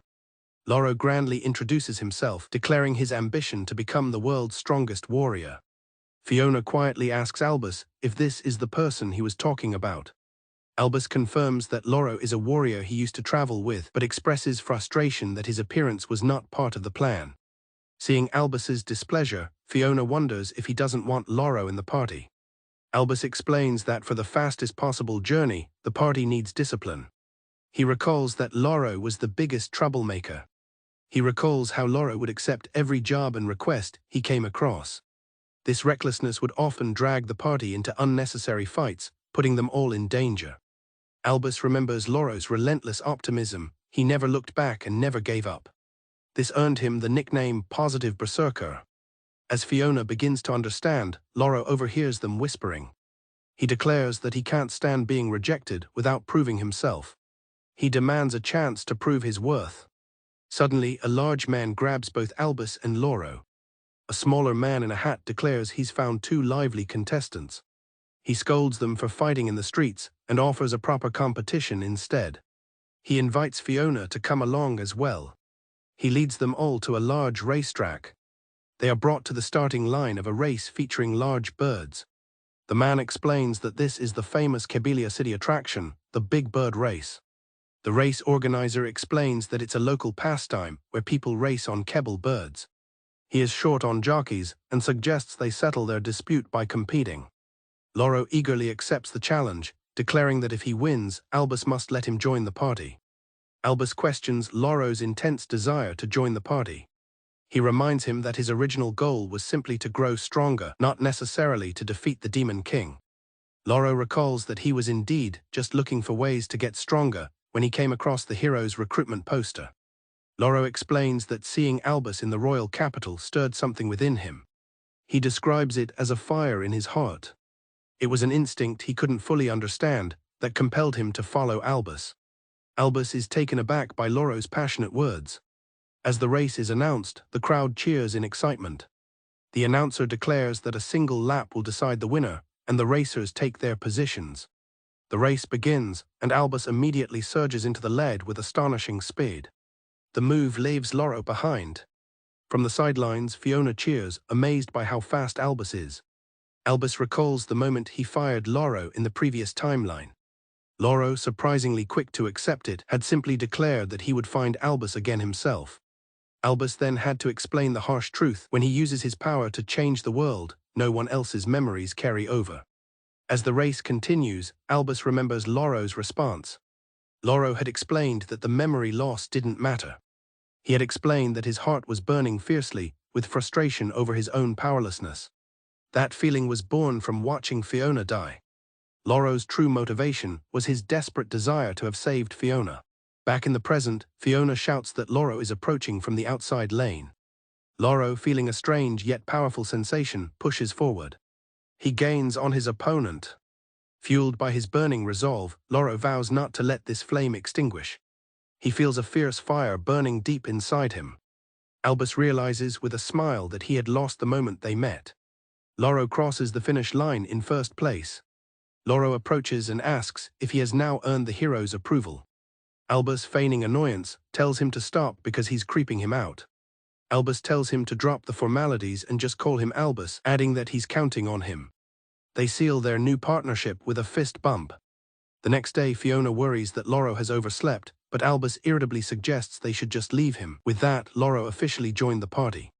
Loro reflects on his past, acknowledging that life rarely goes as planned. As a young boy, he happily promised his mother he would become the strongest warrior, just like his father. But at her funeral, he realized with sorrow that he could no longer show his strength to the person who mattered most to him. Overcome with grief, young Loro wept. His father approached him with a single firm command, to become strong. Loro resolved to become stronger than anyone. In the present, 3 days after leaving Kabylia, the party travels north. They make their way through the old road in Rhonda's forest. Their journey is interrupted by a swarm of hissing plant monsters. To the others' surprise, Albus is seen running away in a panic, screaming for help. Fiona wonders why Albus is playing around, while Loro notes the area is a den of plant monsters. Fiona remarks that it's no wonder no one uses this old road. Albus explains that while dangerous, it's a major shortcut. He reveals he was merely luring the monsters away and calls out to Loro, signaling it's time to act. From his position, Loro confirms he has the monsters in sight. He slams his weapon into the ground. He unleashes a powerful landslide skill, causing the earth to give way. An unsuspecting Albus is caught in the collapse as well. Loro, looking serious, announces that their 3 days of travel have made him realize something. Fiona asks what's wrong, seeing his expression. Loro bluntly tells her she's too scared of fights and needs to be more confident. Loro then turns his attention to Albus. He yells that Albus should fight too. He complains that all Albus does is give orders from the carriage or run away. He demands that Albus, as the hero, show some real strength. Albus calmly asks if being strong is truly that important. Loro is taken aback by the question. He retorts that of course it is, since they're aiming to defeat the Demon King. His harsh tone makes Fiona begin to cry. She believes he's right and that someone as weak as her shouldn't be there, as Loro quickly tries to apologize. Loro begins to explain his past, stating he was born in the southwestern part of the kingdom of Ardelia. His home was near the contentious border with the country of Zyram. The lord tasked with defending this border was his father. He recalls his father showing him the Zyram army's fortress. His father explained that while the chaos of the Demon King's revival had brought a temporary truce, he warned that conflict would surely erupt again someday. Loro reminisces that his father was not just a lord but a formidable warrior whose valor was known throughout the kingdom. Standing at his mother's grave, he vowed to become just like him. Loro explains that he was eventually assigned to the Southern Guard and became its captain. During the peaceful days of the truce, he and his men trained tirelessly. He pushed his men to double their distance, much to their exhaustion. He enjoyed the feeling of growing stronger. He believed his father would surely praise him for his dedication. He pushed his men relentlessly in sword practice. He berated them for being too weak and demanding they try again. His soldiers were intimidated by their captain's intensity. One day, Loro was summoned by his father. The lord told him that with his current approach, no one would follow him, and he could not be allowed to inherit the lordship. Furthermore, he was relieved of his duties as captain. Loro was shocked by the news. He pleaded with his father, vowing to become stronger and prove himself. But his father told him that what he needed was not strength, but to learn about being weak. Loro recalls how life never goes as planned. With nothing left to do, he left home. He wandered for years in pursuit of strength, which eventually led him to the hero's party. His story is cut short when Albus warns him that something big is coming. A massive, monstrous treant emerges from the trees. The party is stunned by its size. Fiona panics and suggests they run, but Loro tells her to wait. Loro, eager for a challenge, declares that he can take it down himself. Just as Loro is about to charge, Albus stops him. He tells Loro to listen to what he is about to say. The treant lumbers towards them. Albus gathers Loro and Fiona to explain his plan. He explains that first, Fiona will act as bait to lure it out. He explains that he and Loro will set a trap at a designated spot. They will trip the monster. The path of its fall leads directly to the ditch Loro created earlier with his landslide skill. Beyond that is a valley with a flowing stream. Albus explains this is the perfect location for Loro to go all out. Albus explains to Fiona that Loro can convert his fighting spirit into powerful flames. He recalls a previous incident where Loro fought in a forest and caused a wildfire that nearly wiped everything out. His main flaw, Albus concludes, is his inability to hold back. With the tree trapped in the valley, Loro unleashes his full power, casting a massive nova fireball that engulfs the monster and the surrounding stream in a fiery explosion. Albus acknowledges that strength is important, but tells him that being able to accept the flaws and weaknesses of others is important as well. He smiles, reminding Loro that no person is without any weakness. Loro seems to take his words to heart. Loro reflects on the father he admired, who he thought was the strongest and most perfect person. But he now remembers that on the day of his mother's funeral, even his father shed tears. Loro resolves that after defeating the Demon King and becoming the strongest warrior, he needs to have a proper heart-to-heart with his father. This is the new strength he now longs for. 3 months after their departure and 1 week since Loro joined, the party arrives in Brutus, the city of craftsmen. Albus explains that the city is home to various guilds, such as the blacksmiths, tailors, and architects guilds, all of which support one another. It is said that every guild in the city boasts renowned artisans. Albus states his intention to enhance his own weapon and fully equip the entire party. They are welcomed at the blacksmiths guild by an elder, though Loro seems skeptical of his appearance. The elder offers to introduce them to the guild's finest craftsmen. However, Albus politely declines, revealing he already has someone specific in mind. He points towards his chosen craftsman, confident in his selection. Albus identifies the young blacksmith, Thomas Bordeaux. The guild elder is taken aback by Albus's choice. He explains that Thomas is still just an apprentice and that only certified masters are permitted to take on jobs. Despite this, Albus is resolute, insisting that it must be Thomas. Loro and Fiona agree with the elder, telling Albus he has to follow the rules. But Albus dismisses the rules, stating that he simply wants the fastest and best craftsman. He confidently asserts that Thomas is the one who can deliver. The young apprentice looks on, confused by the hero's declaration. Albus proposes a solution. They will have Thomas take the master certification exam right away. He reasons that if Thomas becomes a master, there will be no issue. The idea causes a stir among the other craftsmen. Thomas is flabbergasted, protesting that as a mere rookie, there is no way he could become a master.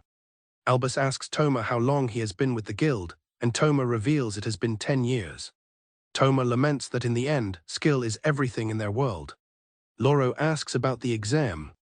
Albus explains that it is simple. Thomas must create a masterpiece and impress a group of judges. He adds that Thomas has only 3 days to complete it, much to Loro's surprise. Albus offers to listen if Thomas is worried, mentioning he was once a creative director. He confidently reassures Thomas that he will be fine. He encourages Thomas not to overthink it and to channel the creativity he has built up over 10 years. Hesitantly, Thomas says the only idea he has is something he has drawn in his sketchbook, which he presents to Albus. Albus, Loro, and Fiona look over Thomas' designs. 3 days later, the time for the review has come. The guild judges gather and demand to see Thomas' masterpiece. Albus and Fiona watch with anticipation. Thomas nervously prepares to unveil his creation. Thomas reveals a stunning blade. The judges are in awe of the craftsmanship. They recognize it as a Dardoch's blade and praise the beautiful detail and high level of artistry. Fiona excitedly notes that the feedback is all positive, and Albus agrees they just need one more push. Thomas calls for Loro to come forward. Loro strides out, clad in the new gear. Next up for review is the armor. The judges are initially unimpressed, remarking that the armor looks ordinary. Suddenly, the armor's form changes, transforming into a much more impressive shape, amazing the blacksmiths. They admire the incredible aerodynamic design and how Thomas accounted for durability and joint movement. The guild elder, thoroughly impressed, officially declares that Thomas Bordeaux has passed the master certification exam. Thomas looks on, overjoyed at the result. Albus recalls a memory from a past time loop. Approximately 3 years from now, in the Dwarven nation. He met a traveling blacksmith whose skills were revered even by the dwarves. This was his first encounter with Thomas. Albus had praised his astounding craftsmanship. Thomas explained that he had spent a long time in the guild. He admitted that he never dared to test his skills and that it took him a long time to leave. In the flashback, Thomas explains that he truly admired craftsmen. He left his family at 7 to apprentice at the blacksmith's guild. He learned by mimicking the stern and busy masters who were constantly honing their craft. Their dedication and skill captivated him. He admired them deeply. He admired them so much that he stopped thinking about ever standing alongside them as an equal.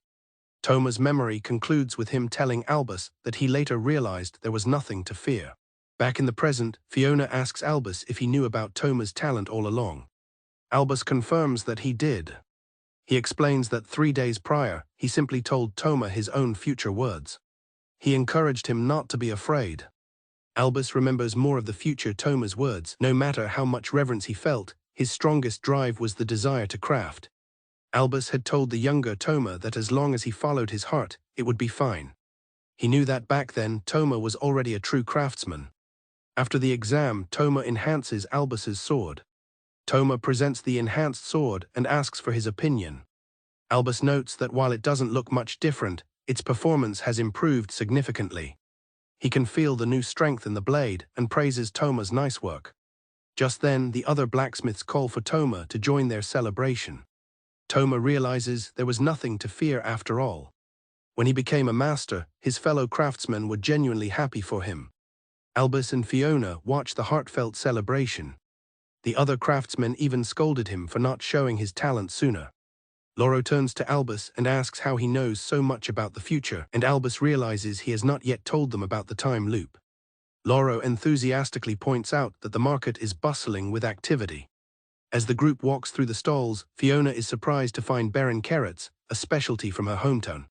She realizes that other local vegetables are being sold as well. The vendor explains that the vegetables are rare in this area and were purchased from a traveling merchant. Seeing the ingredients from her past gives Fiona an idea. She excitedly announces that she will be cooking dinner tonight, a traditional dish from her hometown called boko hot pot. While Albus and Loro wonder what that is, Fiona enthusiastically describes the dish. She explains it as a delicious, nutritious, and easy-to-make meal that will warm them up. Albus lets out a heavy sigh, looking weary. Loro asks what is wrong, but Albus dismisses it, saying he just remembered something. Toko explains to Loro and Fiona that she recently learned Albus has been looping through their journey multiple times. Based on Albus's reaction, Loro now fears that boko hot pot might be a horribly strange dish. Unable to shake the bizarre image from his mind, Loro watches as Fiona happily runs off to gather ingredients. He worries if the meal will be okay. While foraging, Fiona reminisces, explaining that the sisters at the monastery where she grew up used to make boko hot pot often. She recalls how they would sometimes cook it together. She fondly states that it's a taste full of memories for her. Loro asks Fiona what she is doing as she stirs a pot of dark, bubbling fruit. She explains that she is blanching it to get rid of the black scum, though Loro thinks it looks like a witch's cauldron. Loro is surprised to see Albus helping, who tells him to stop complaining and move his hands. Albus states that cooking is all about efficiency, prompting Loro to say he sounds like a pro. Loro looks quizzically at the strange vegetables he and Albus are peeling. Fiona carefully tends to the fire under the cooking pot. She adds the prepared ingredients to the stew. Fiona proudly announces that the boko hot pot is ready. Loro, initially hesitant, thinks it does not look so bad. He cautiously takes a bite as Fiona watches anxiously. He ecstatically declares that it is delicious, and the whole party enjoys the warm meal. Loro praises the comforting taste of the soft vegetables and perfectly salted broth. Fiona then takes a bite of her own cooking. As she eats, her expression changes and she falls silent. Later that night, Loro is fast asleep. Albus finds Fiona looking troubled and asks her what is wrong. Fiona confesses that the boko hot pot did not taste quite like she was expecting. She explains that she cannot figure out where she went wrong, and the thought is keeping her from sleeping. Albus suggests that memories can be unreliable and something must have just been off. He reassures Fiona that it tasted great. Fiona agrees but admits she feels sad, as if she has forgotten how it is supposed to taste. Albus listens with a serious expression. Albus recalls a memory from a previous timeline where he apologized to an elder, admitting that he could not protect Fiona. The elder, holding a staff, addresses him as Sir Albus. He thanks Albus for bringing the staff back. As her mentor, he states that Fiona had done her duty well. In his memory, Albus confirms with the elder that the Demon King was defeated. A nun then serves him a meal, telling him it is boko hot pot and that it will warm him up. Albus recalls that he has had Fiona make it for him before, though she had not been satisfied with the result. He takes a spoonful to taste it. The nun asks how the hot pot tastes. After a moment of surprise, Albus realizes that it tastes exactly the same, concluding that Fiona did not remember the recipe wrong at all. The nun remarks that memories can be vague. She muses that perhaps the taste Fiona remembered was better because it was tied to a happy time. A brief memory shows a younger Fiona happily eating with others at the monastery, as the elder hopes they left her with good memories. After the nun leaves, Albus remains with the elder. The elder asks if there is something Albus wants to ask.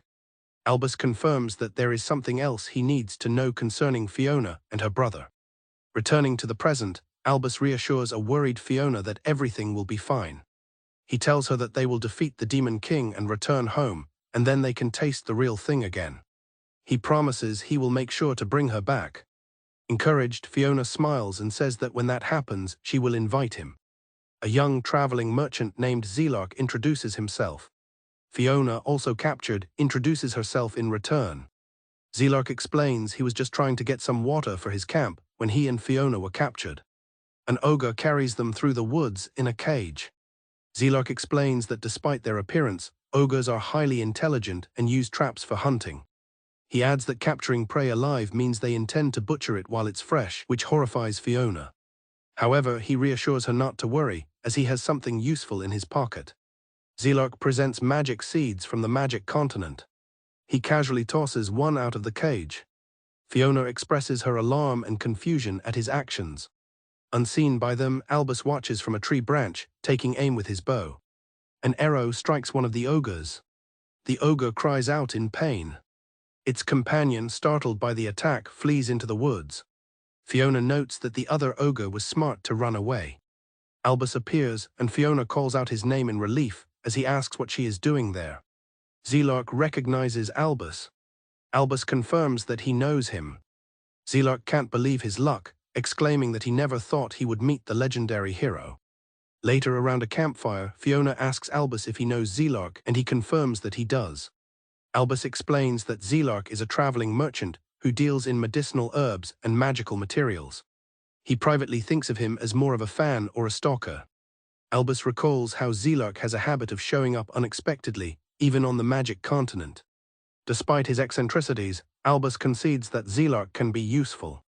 Overwhelmed with honor, Zelok explains that he began his journey because he dreamed of being useful to Albus. The group listens as he mentions preparing a special item for this day. He suddenly collapses in despair, lamenting that he used to have a dream, prompting Fiona to ask what is wrong. Zelok recounts how bandits attacked him in his sleep and stole nearly all his belongings. Fiona and Loro express their sympathy over his series of misfortunes.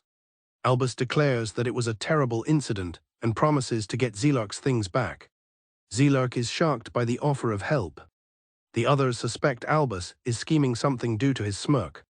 As they walk, Albus deduces that Zelok was attacked by the red-tail bandits and knows their base is in the western caves. Zelok is amazed by Albus's quick assessment, as Albus states they will take care of the ruthless group soon. Fiona and Loro ask him to elaborate on the dream he mentioned earlier. Zelok passionately explains his love for stories. He finds the heroic tales and adventures woven throughout human history to be incredibly inspiring. He marvels at how, even as they speak, the story of the hero Albus is being created. Zelok explains that this wonder is what led him to have his dream. Suddenly, the ogre that Albus injured earlier reappears. Loro and Fiona are startled by its return. The group realizes the creature is back for revenge. Albus prepares for the confrontation. Zelok calmly produces another magic seed. As the ogre charges, he flicks the seed in the monster's path. A massive plant erupts from the earth, and Zelok announces that it will overgrow. The overgrown plant's powerful tendrils strike the ogre. Loro and Fiona watch, stunned by the sudden turn of events. The plant's attack slams the ogre to the ground. The others express their relief that the danger has passed. Zelok notes that he nearly died, but luckily had a few seeds left. Loro wonders if Zelok is actually quite strong. Albus admits that even he was unaware of this ability. Undeterred, Zelok announces his intention to continue the story he was telling. Zelok finally reveals his dream to become a part of Albus's story. He smiles, saying he looks forward to their continued patronage. Meanwhile, the giant plant continues to thrash about, prompting Loro to yell at Zelok to hurry up and do something about it. Zelok approaches Albus, who is studying a map, remarking on his own timely arrival. He offers antidotes to the rest of the party, explaining that the area is full of poisonous monsters, making the cure crucial. Zelok tries to get his attention, but Albus remains focused on the map. Albus mutters to himself, considering that one route will not work and pondering another. Zelok expresses his admiration for Albus's constant struggle against the odds and asks a question. He wonders if Albus ever considers giving up on his journey. Zelok continues, asking if he ever feels broken or overwhelmed by emptiness. Albus looks away, stating that he has long since forgotten what such feelings are like.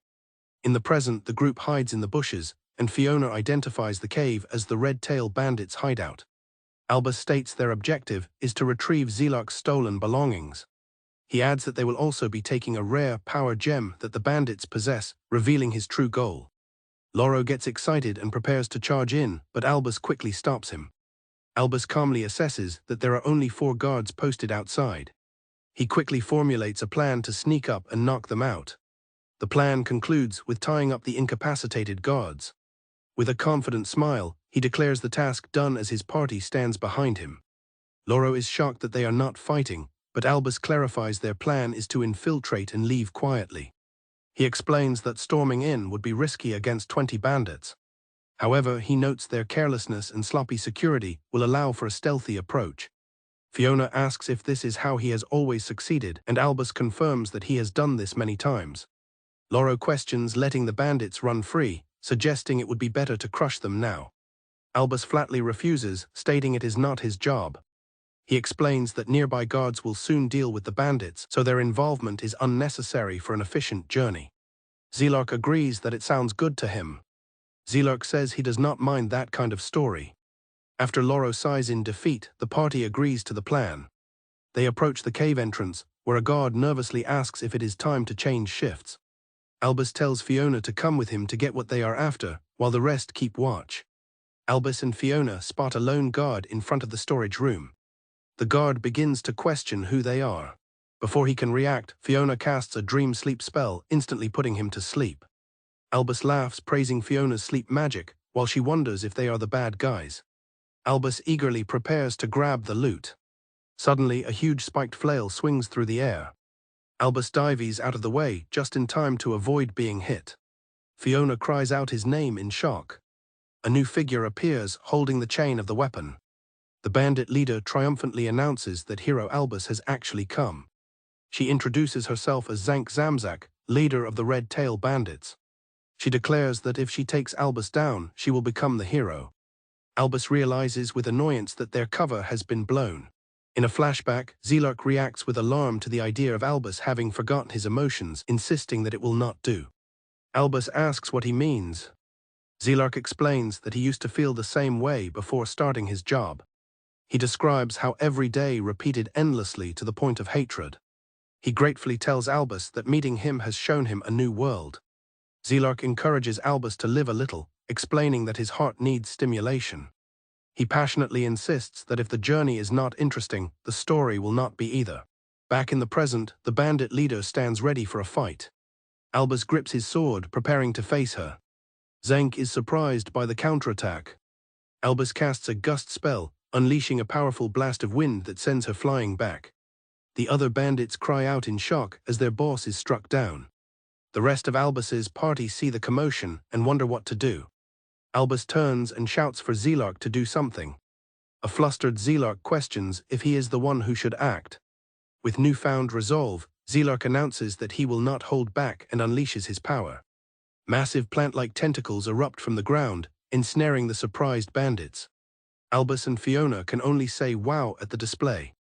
Loro, however, is unfazed and eagerly challenges the remaining bandits. The cave descends into a chaotic brawl as the party and Zelok's plants battle the bandits. Albus observes the scene with a look of disbelief. He remarks that this kind of commotion has never happened before. Zelok adds that it is even noisier than in any previous loop, recalling Zelok's words to live a little. Albus reflects on the idea of stimulation.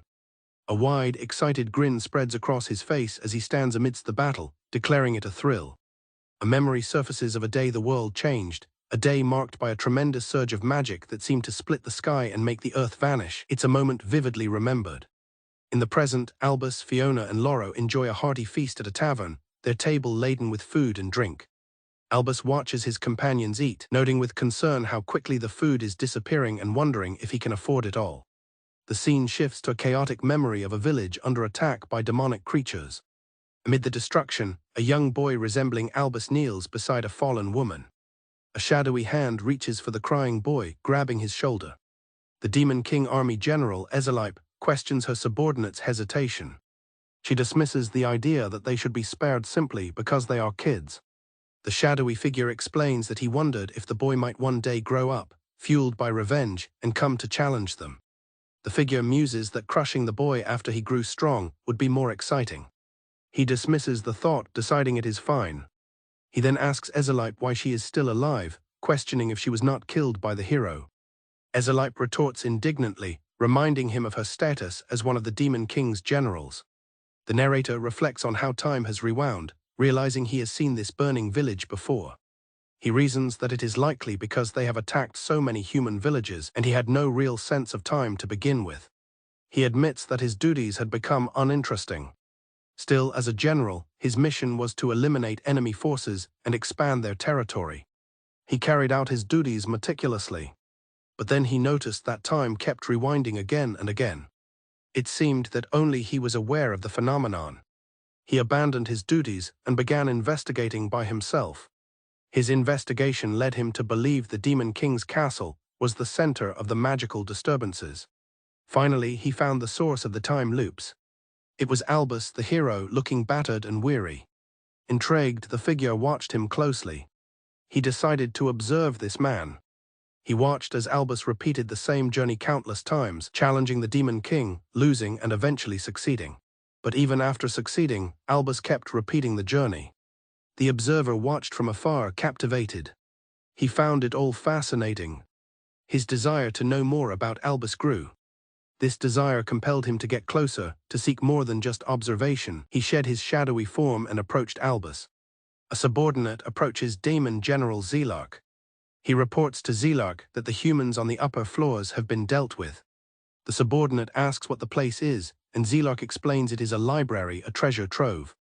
Yahello muses that stories are wonderful because they allow one to understand human emotions. Yahello ponders the kinds of stories and emotions behind the expressions humans direct at them. He believes that if he could understand that, even something as simple as hunting humans would become a different experience. With that understanding, his tedious duties might become more enjoyable. But even then, he realized it would still not be enough. Yahello reveals to Albus that he has been searching for the ultimate story for a long time. He addresses Albus as the hero. Yahello explains that he is no longer satisfied with just hearing his stories and asks for forgiveness. He wants to take part in them.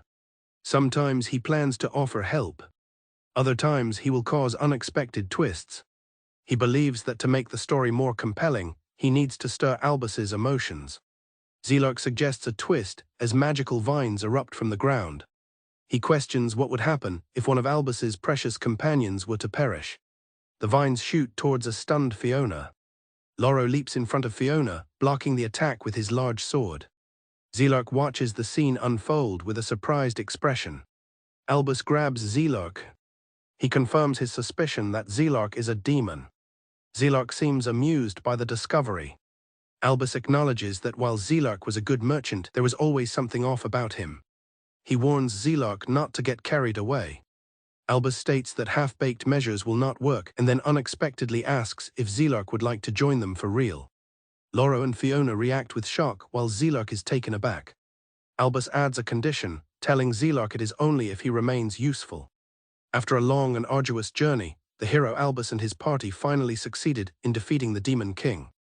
However, their victory was short-lived as the Demon King revived, taking over the body of their companion, the cleric Fiona. To find a future where Fiona doesn't have to die, Albus rewound the world with magic, starting his journey all over again. He was trapped in a cycle, repeating his quest to save the world and a single girl time and time again. A mysterious horned figure observes the hero's journey, finding their foolish but repeating story to be fascinating. This individual, Zelok, reveals that somehow within this looping world he is able to retain all of his memories. He realizes he possesses an ability that even the Demon King does not have. Chuckling to himself, Zelok concludes that he must be someone special. From the bushes, the party observes Zelok, who Albus reveals is a demon awaiting orders. Albus tells his companions to stay on guard, explaining he let Zelok's erratic behavior slide to understand his intentions. Loro asks how Albus could tell Zelok was a demon, to which Albus replies that he has fought more demons than Loro can imagine. He elaborates that there are certain traits demons simply cannot hide, no matter how well they disguise themselves. Albus explains that a demon's infrequent breathing and lower heart rate were what confirmed his suspicions about Zelok. He lists other signs, such as silent footsteps and strange reactions, prompting Loro to comment that he sounds like a scholar. Albus admits that there was one more thing that bothered him. He recalls a time when he probed Zelok for answers about his origins. Zelok had claimed to be from the western commercial city, describing it as fairly large. Albus confirms the city's name is Elna's, remarking that it's a nice place. Zelok is impressed, telling Albus that he knows a lot. Internally, Albus notes that Elna's was destroyed 1,000 years ago, revealing Zelok's knowledge of the human world is outdated. But Albus knew the real issue was what transpired in the following loop. In the next loop, Zelok once again introduces himself as being from the western commercial city of Elna's. Later, Albus confronts him directly, asking if he was able to retain his memories from the previous timeline. Zelok admits defeat, acknowledging that Albus sees through everything. Zelok, his demonic horns now visible, asks if Albus will still invite him to join their party. Albus agrees, but adds the condition that Zelok must remain useful.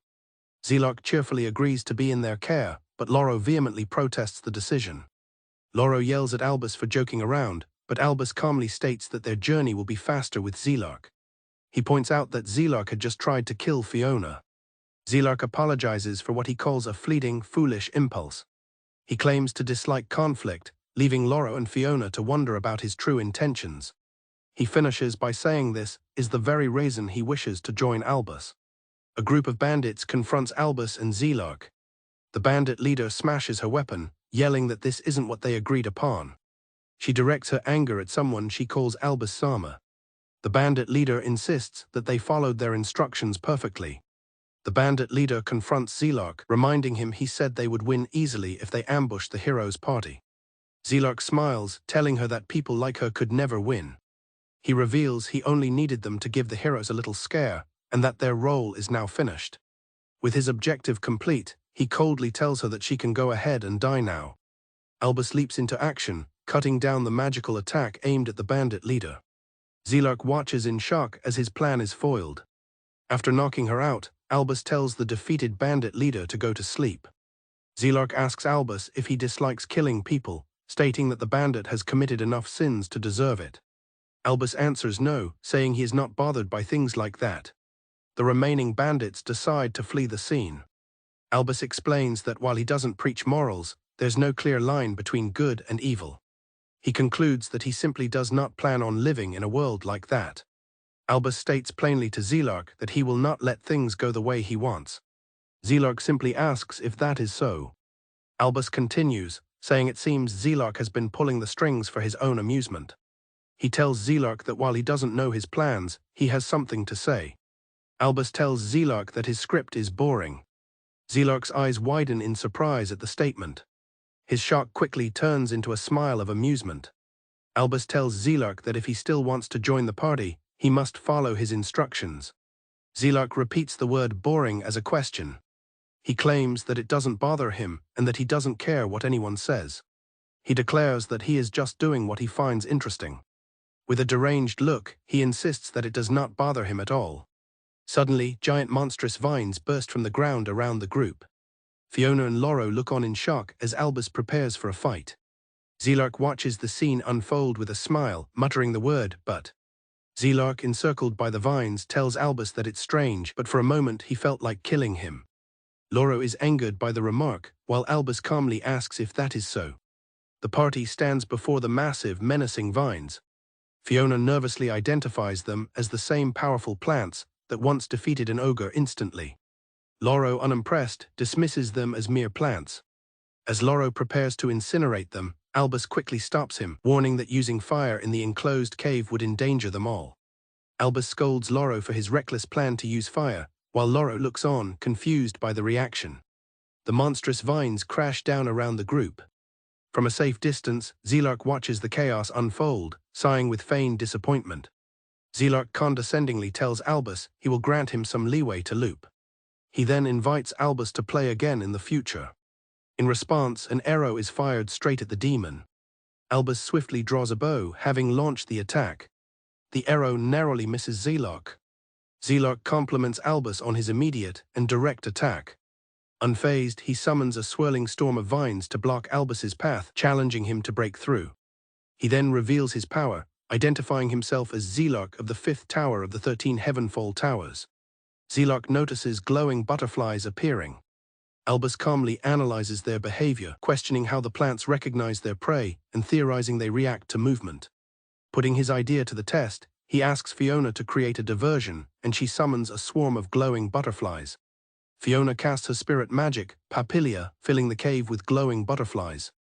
Though she can only summon minor spirits for now, it is enough to distract the vines. Seizing the opportunity, Loro prepares to strike, declaring it the opening they needed.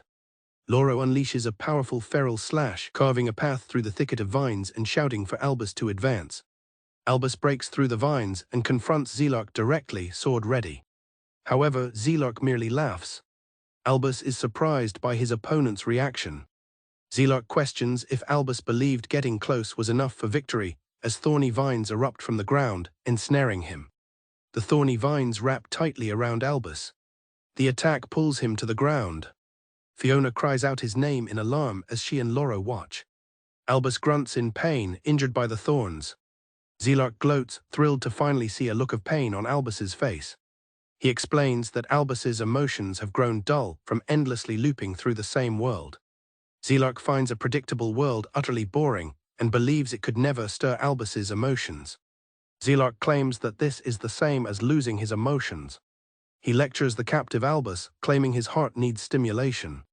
He declares his intention to add twists to Albus's story, like surprise, anxiety, pain, and despair. He asks if Albus understands, stating an interesting story requires such elements. Albus recalls Zelark saying something similar before. He calmly tells Zelark that he does not understand anything.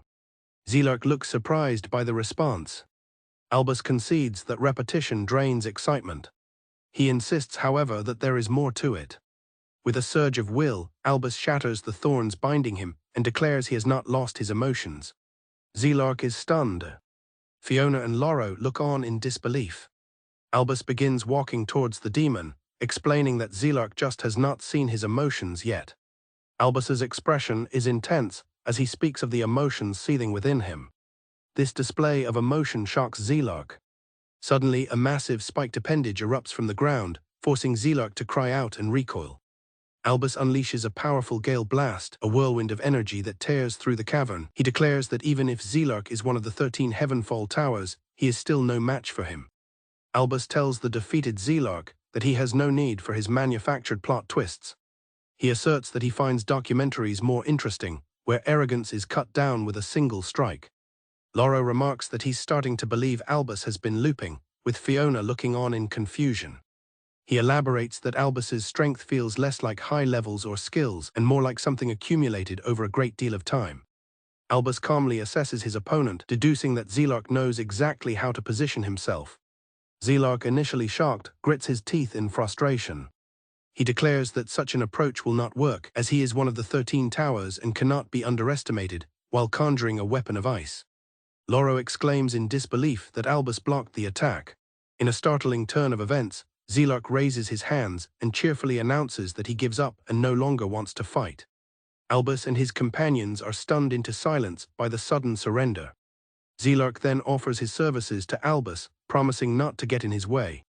He adds that while he is technically still a Demon King's general, he doesn't wish to be involved with the demons if possible. Zelark clarifies his offer, stating that he will help but wishes to remain neutral. Before anyone else can react, Albus accepts the deal with a handshake. Loro shouts at Albus for being far too trusting. Fiona echoes the sentiment, warning that he cannot trust the demon. Fiona passionately argues that demons are cruel and cunning creatures. She recounts how her home region suffered from invasions by the Demon King's army. News of their atrocities constantly reached her village. She describes horrific scenes, such as the bodies of surrendered soldiers being crucified. In another instance, the charred remains of villagers were found piled together. With anguish in her eyes, Fiona explains that each time she hears such news, she imagines her missing brother suffering. She confronts Zelark, demanding to know how he can be so sure that he is not the same as those demons. With a smirk, Zelark readily agrees with her, confirming that he is indeed a cruel and cunning demon. Zelark casually states that being cruel is just the way demons are, and there's nothing he can do about it. Fiona is enraged by his dismissive attitude, questioning if he thinks that makes him excusable. He continues, stating he neither seeks forgiveness nor intends to apologize. He concludes that demons and humans will never truly understand one another. Suddenly, Zelark coughs up black blood and collapses, much to Loro's surprise. Albus notes that his earlier attacks were effective after all. Loro wonders what they should do with the fallen demon. Albus announces that he has an idea. Later, in a forest clearing, Zelark opens his eyes. Fiona observes that he is awake. The demon, now sitting up, asks if they have reached a conclusion about him. Albus calmly beckons him to come over. Zelark is shocked to find a collar has been placed around his neck. Albus explains that it is a magic tool called the Oath Collar, which binds the wearer with oath magic and forces them to adhere to its terms. He warns Zelark that if he tries to break the oath, his head will be sent flying. This, Albus states, is how he will impose restrictions on Zelark's actions. Albus reveals that he has only one oath for Zelark to follow: he must not lie. Zelark is surprised by the simple condition. Zelark acknowledges that he understands Albus's methods. Albus clarifies that he does not want to be involved in a master and slave relationship. In response, Zelark adds a condition of his own, vowing not to harm humans from now on. Fiona looks on, still uncertain. He asks if this will earn Albus's trust. Albus accepts, and Zelark decides to trust the hero's words, sealing their pact. Zelark asks Albus to show him something interesting. Albus remarks that Zelark is quite the oddball. The oath magic activates around Zelark's hand. Zelark retorts that the same could be said of Albus. Sometime later, the group travels together in a horse-drawn cart. Loro asks Albus where he obtained the oath collar, and Albus explains that he found it once at a hidden magic shop in a previous city. Zelark then formally introduces himself by name. Fiona addresses Zelark. She tells him he does not need to force himself to act friendly, as she can see where he is coming from. She admits that she still cannot bring herself to trust him. However, since they will be traveling together, she resolves to try and understand the real him, not just Zelark the demon. Fiona decides that for now she will call him Zelark-san. Zelark accepts this.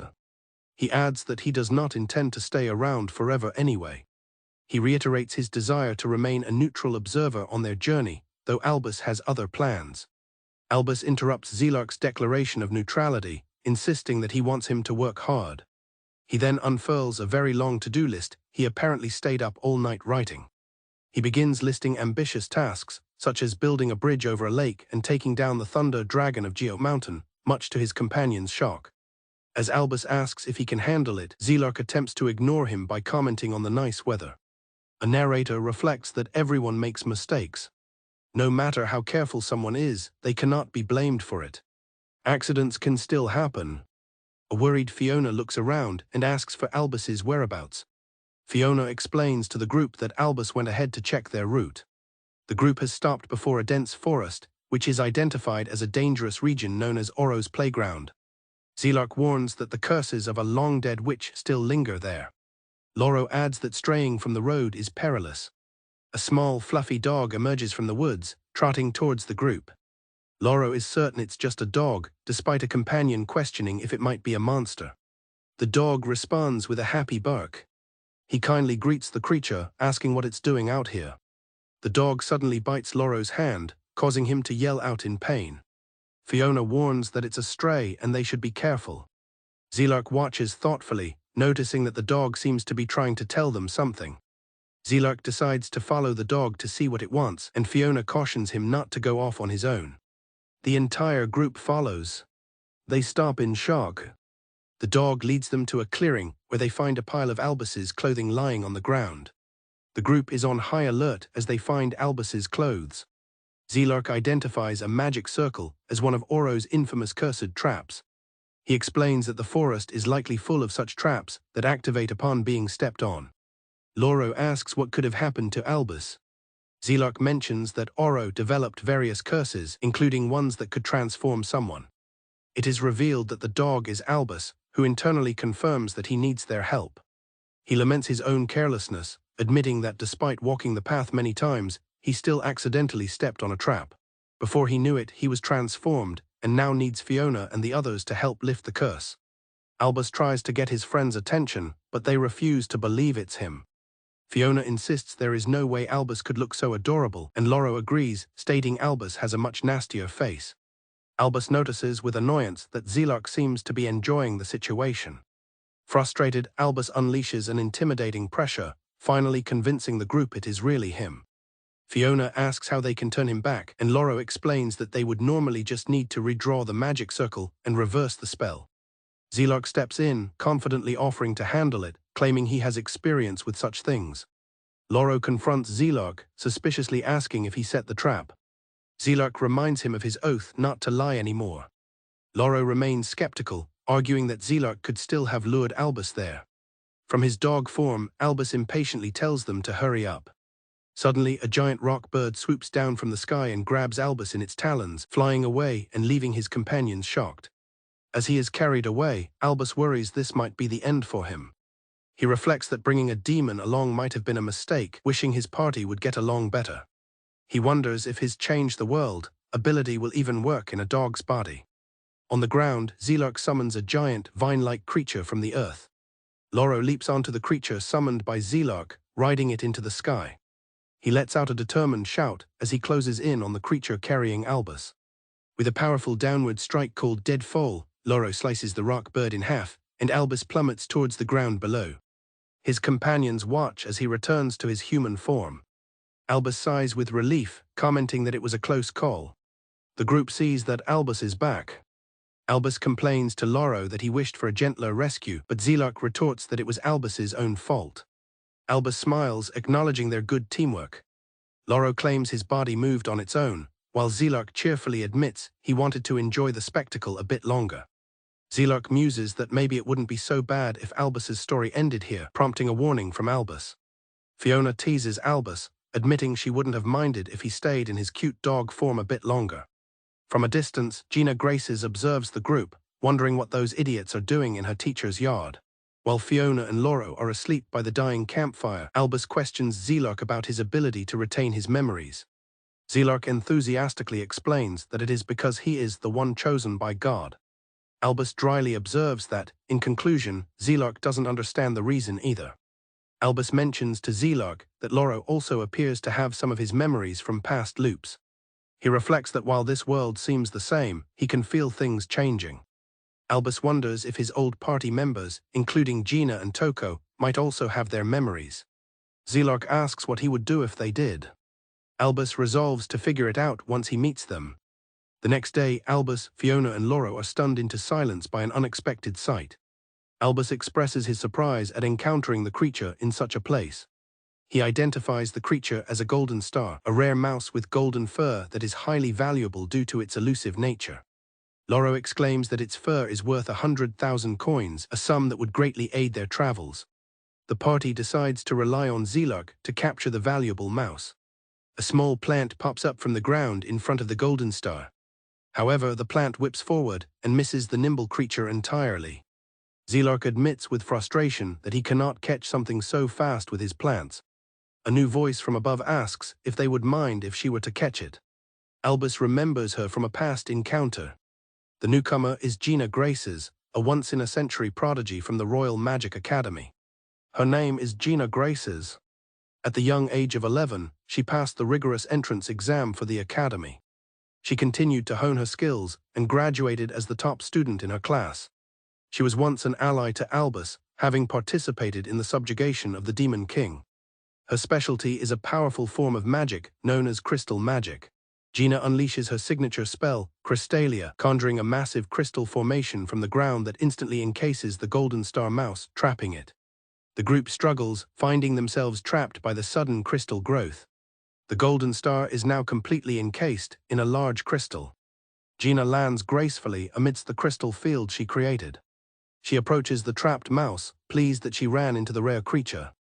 Fiona is amazed at how the scenery has changed, while Loro complains that his legs are stuck. Gina explains that the crystals are made of magic and will eventually disappear. She then offers to dispel them immediately, prompting an enthusiastic yes from Loro. Gina states that they will need to pay her 1,000 coins each, which Loro vehemently refuses. Sometime later, the party travels by horse-drawn cart, with Gina flying beside them. She asks if he is the hero Albus. Albus quietly confirms his identity. Gina muses that the Demon King subjugation seemed like a good idea. Gina explains she answered the call because, as a witch, it would boost her prestige and the reward was generous. She expresses her frustration, saying she never expected to be dismissed and stranded in the castle town. She wonders who will compensate her for her wasted travel time, expenses, and emotional distress. Loro quietly complains that the witch seems to only care about money.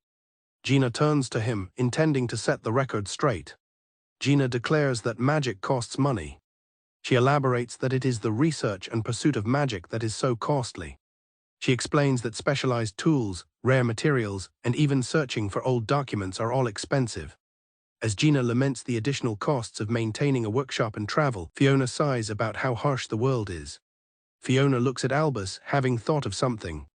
Fiona asks Gina if the Royal Magic Academy provides financial support for its graduates.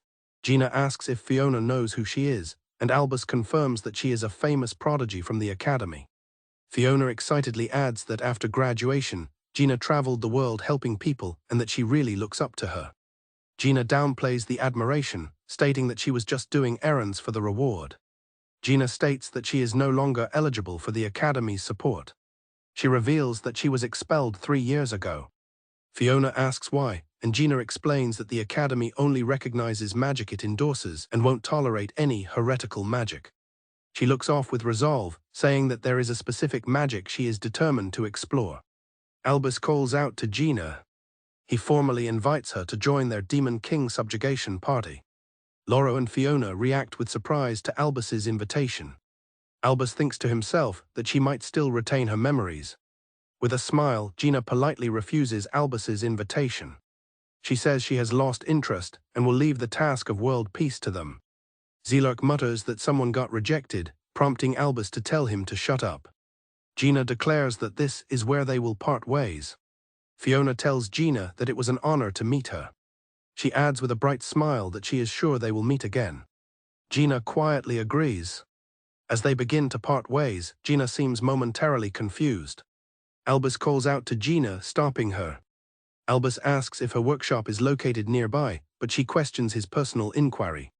Gina replies that sorcerers tend to keep their workshops secret. Albus suggests that it might be a good idea for her to reinforce its defenses. She asks why she would need to do that. He states plainly that it will soon be attacked and burned to the ground. Gina finds his comment to be very odd. A woman in a large witch's hat approaches a young girl in the forest, asking what she is doing there. The woman reflects that the girl had a strange, distant quality about her. The girl explains that her father brought her here and told her to wait. She reveals that she has been waiting for 3 days. The young girl hopefully asks if the woman is there to pick her up, but the woman says she is just passing by. The woman correctly deduces that the girl was abandoned. The girl sadly confirms that she was. She introduces herself as Oro, the witch. Oro suggests that their meeting is fate and invites the girl to join her. At the Royal Magic Academy, someone asks about Gina. Senior sorcerer Enrique Winford identifies her as the genius they expelled 3 years ago. His companion confirms that she was the disciple of the witch named Oro. Winford explains that they had to expel her upon discovering her origins, calling her initial enrollment a mistake. Headmaster Ulzane Drak recalls rumors that Oro was searching for a specific type of magic.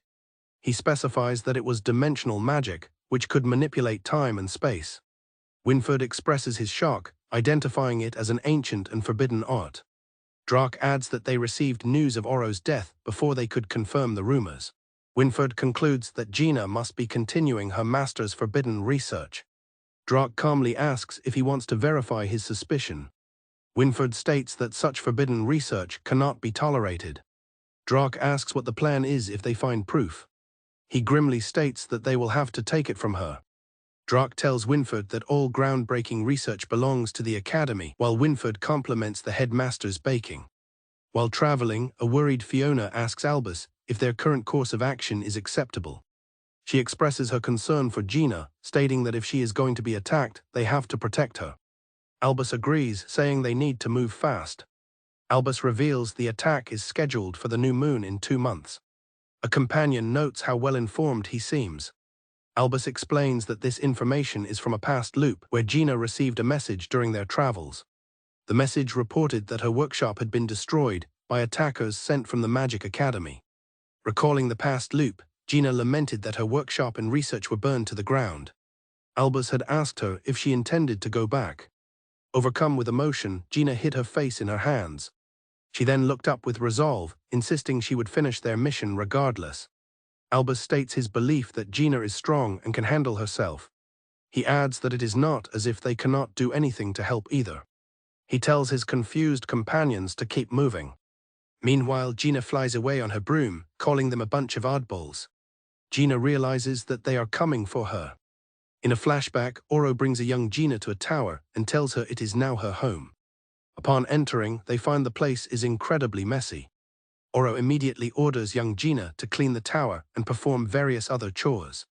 Oro asks if she has any complaints about the work. Gina replies that she will not complain because she is grateful to have a home. She promises to do any work that is required of her. Oro watches from a window, calling her a good girl. Years later, a teenage Gina asks why she must leave. She questions why she must go all the way to the academy. Crying, she pleads that she wants to remain Oro's apprentice forever. Oro replies that it is because she has something she needs to do. She coldly informs Gina that she has become a hindrance to her. 2 months later, on the night of the new moon, a group of assailants target Gina Graces with orders to neutralize her. Their orders are to retrieve her research and then burn the tower to the ground. The leader of the Magic Academy's purge executors orders his troops to get their objectives done quickly. The leader orders his subordinates to scan for magical traps. One of the executors sends out a magical pulse to detect any traps. He reports that no magic was detected and the path appears clear. The leader gives the command to advance. One of the executors wonders how it is possible for there to be no traps. As they advance, the ground gives way beneath the executors. They are caught off guard by a pitfall trap. Other physical traps, such as arrows, are also triggered. The leader realizes they have been caught in physical traps and orders his men to remain calm. Gina observes the chaos, remarking that sorcerers are easy to fool because they only focus on magic. Gina reflects that 2 months have passed and the hero's warning was correct. She remembers the painful moment when Oro told her she was a hindrance. Gina now realizes that Oro was trying to protect her from these attackers. She feels that she finally understands her master's true intentions. Gina thinks about how lonely Oro must have been and how badly she must have wanted to pursue her research to send her away. That is why Gina now wants to know what her master was seeking. She resolves to find out, wanting to talk with Oro again. Filled with purpose, Gina declares that she will protect the tower. In a flashback, Oro begins teaching a young Gina about magic outside their tower, starting with the Academy's concept of elemental magic. Oro explains that magic is divided into 4 primary elements: fire, wind, earth, and water, with 3 additional sub-elements. She laments that because this concept spread across the world, it has made life difficult for those considered heretics. Young Gina confidently recites what she has read in books about innate elemental attributes. She explains that this attribute determines which magic a person excels at.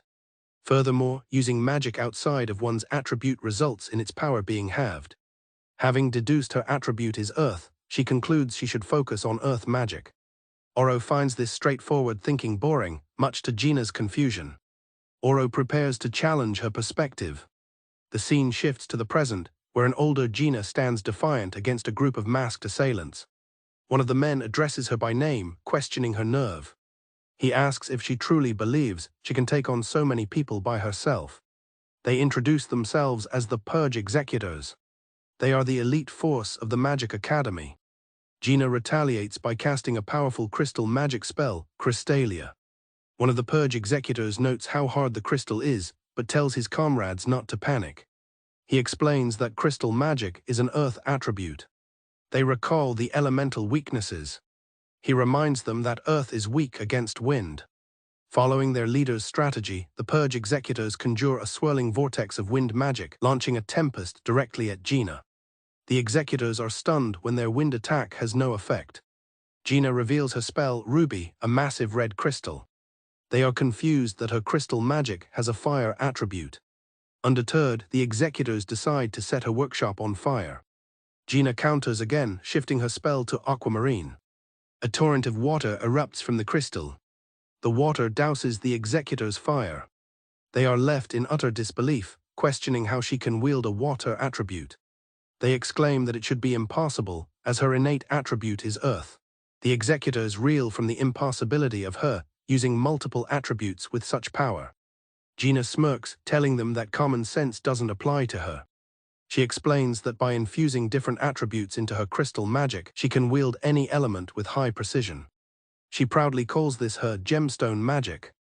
Gina is suddenly struck by a surprise attack from behind. She is hit and loses her balance. An executor on top of the tower mocks her for underestimating them, revealing they had not gathered all their forces in one place. A commanding figure reveals he used paralysis magic, rendering her immobile. Gina crashes to the ground, unable to move. She realizes he had been hiding in the shadows the entire time. The leader states their doctrine is to be cunning and exploit an enemy's weakness. He demands she surrender all research on forbidden magic. Gina feigns ignorance about any forbidden research. The leader calls her troublesome for failing to grasp the importance of their work. He explains that their duty is to preserve the world's order by keeping forbidden magic in check. Gina questions their conviction while maintaining her innocence. He declares they will simply destroy anything suspicious if she refuses to cooperate. The leader threatens to burn Gina and her workshop to ashes. As they move to attack, a preset magic circle suddenly activates around the paralyzed Gina. The executors are shocked by the self-activating spell. Gina reveals she was prepared for this. From within the circle, Gina unleashes her spell, Diamond. A brilliant, light attribute barrier forms around her, shielding her from harm. The spell's light heals her paralysis. The leader is stunned to realize the spell can also heal ailments. Gina recalls her master Oro's philosophy, to question common sense and enjoy the process of discovery. Empowered by these words, she grins with determination, vowing to shatter her opponent's rigid beliefs. The impressed leader acknowledges her as a true prodigy and a worthy opponent. The standoff is interrupted by the sudden arrival of Fiona, who descends from the sky on a Pegasus, pleading for everyone to stop fighting. The Purge executors are taken aback by the sight. Gina recognizes Fiona as one of the hero Albus's companions. An executor identifies the Pegasus and equipment as belonging to Headmaster Drock. Fiona confirms she is there under the Headmaster's orders. She commands the Purge executors to cease their mission, declaring the Academy will no longer be involved with Gina. A confused Gina asks for an explanation. Fiona explains that after they parted ways, her group went north to the Magic Academy. Fiona reveals that Albus engaged in direct negotiations with the Headmaster. In a flashback, Headmaster Drock expresses his displeasure with Albus's request. Albus calmly asks the Headmaster to refrain from interfering with the heretic witch, Gina. The Headmaster finds the hero's request to be completely absurd. The scene is set at the Grand Royal Magic Academy. Headmaster Ulzane Drock expresses that he wishes he'd been told Albus was coming. He explains that if he had known, he would have made sure the cookies were fresh from the oven. Albus holds up a cookie and asks if the Headmaster baked them himself. He cheekily follows up by asking if there is any weird magic on them. The Headmaster gives him a stern look in response. Albus takes a bite and exclaims how good the cookies are. The Headmaster offers to bring some cookies to Albus's companions in the other room as well. He begins to explain that he believes baking is just as profound as magic. He lists the essential components like ingredients, water, heat, and time, noting that if one is off, it all fails. He concludes that in everything, maintaining perfect harmony is essential. The headmaster's tone shifts as he states that he believes Gina Graces must be eliminated. He calls her a heretic witch who researches forbidden magic. Albus listens as the headmaster declares Gina a threat to the balance of the world. The headmaster admits he doesn't understand the situation. He asks Albus why he is trying to protect Gina and what their connection is. Albus claims that he and Gina just happened to cross paths. He confidently states his belief that Gina could be a crucial asset in defeating the Demon King. The headmaster listens thoughtfully. He proposes a simple solution. He will introduce Albus to one of the Academy's finest sorcerers. Albus seems unimpressed, telling the headmaster he must be joking. Albus confidently declares that they wouldn't find a sorcerer greater than Gina in the entire Academy. He asks if the headmaster doesn't acknowledge her skill as well. The headmaster observes that Albus seems to know quite a lot about her. Albus claims he doesn't know what the headmaster means, but begins to explain his reasoning. In a flashback, Gina tells Albus that it was a harsh journey. She recalls that when she returned, her home was burnt to the ground. She remembers happy moments with Fiona. She laments that this all happened even though they defeated the Demon King. Gina's memory concludes with her stating that she lost her friend. She sadly thinks of Fiona. The scene shifts back to the present, outside Gina's workshop. Fiona relays the Academy's decision to no longer be involved with Gina, on one condition. Fiona explains the condition. Gina will accompany Albus on his journey to defeat the Demon King. Gina is outraged, questioning why she's being roped into this when she could have just blasted the attackers away. Fiona points out that even if Gina won today, her enemies might come back. With that in mind, Fiona believes that agreeing to the terms is more beneficial. Gina wonders why the hero is going to such lengths for her, admitting it gives her the creeps. Gina wonders if her magic is so alluring that it causes all this trouble. Albus appears and tells Fiona that the decision for Gina to join should be left to her own discretion. He asks Fiona to go and confirm Gina's decision for him. Fiona is taken aback, asking what she is supposed to say. Albus replies that she doesn't need to say anything in particular. Albus calmly tells Fiona to just have a good talk with her. Fiona is left confused by his instruction. Fiona approaches Gina, reminding her that she wanted to research a certain magic. Gina explains that she is continuing her master's research into forbidden magic. Gina explains that if she continues on this path, she might be able to see her master again. Fiona confirms that her master was the famous sorcerer Oro and asks if she didn't pass away. Gina acknowledges that it's like trying to revive the dead. She admits that it may be pointless and that no one will believe her. Fiona looks at Gina with determination and tells her that she will see her again. Gina reveals that there is someone she wants to see as well. She thinks about that person, admitting he might already be dead. However, Fiona states her belief that she will see him again. Fiona smiles brightly, telling Gina that they're the same. Gina looks at her, surprised by the connection. Gina reflects on her past, thinking that it was a harsh journey. But she is glad she met Fiona, remembering her as a really good kid. With tears in her eyes, Gina's memory ends with her crying out that she wants to see her again. Back in the present, Albus tells the headmaster that he doesn't know what he means.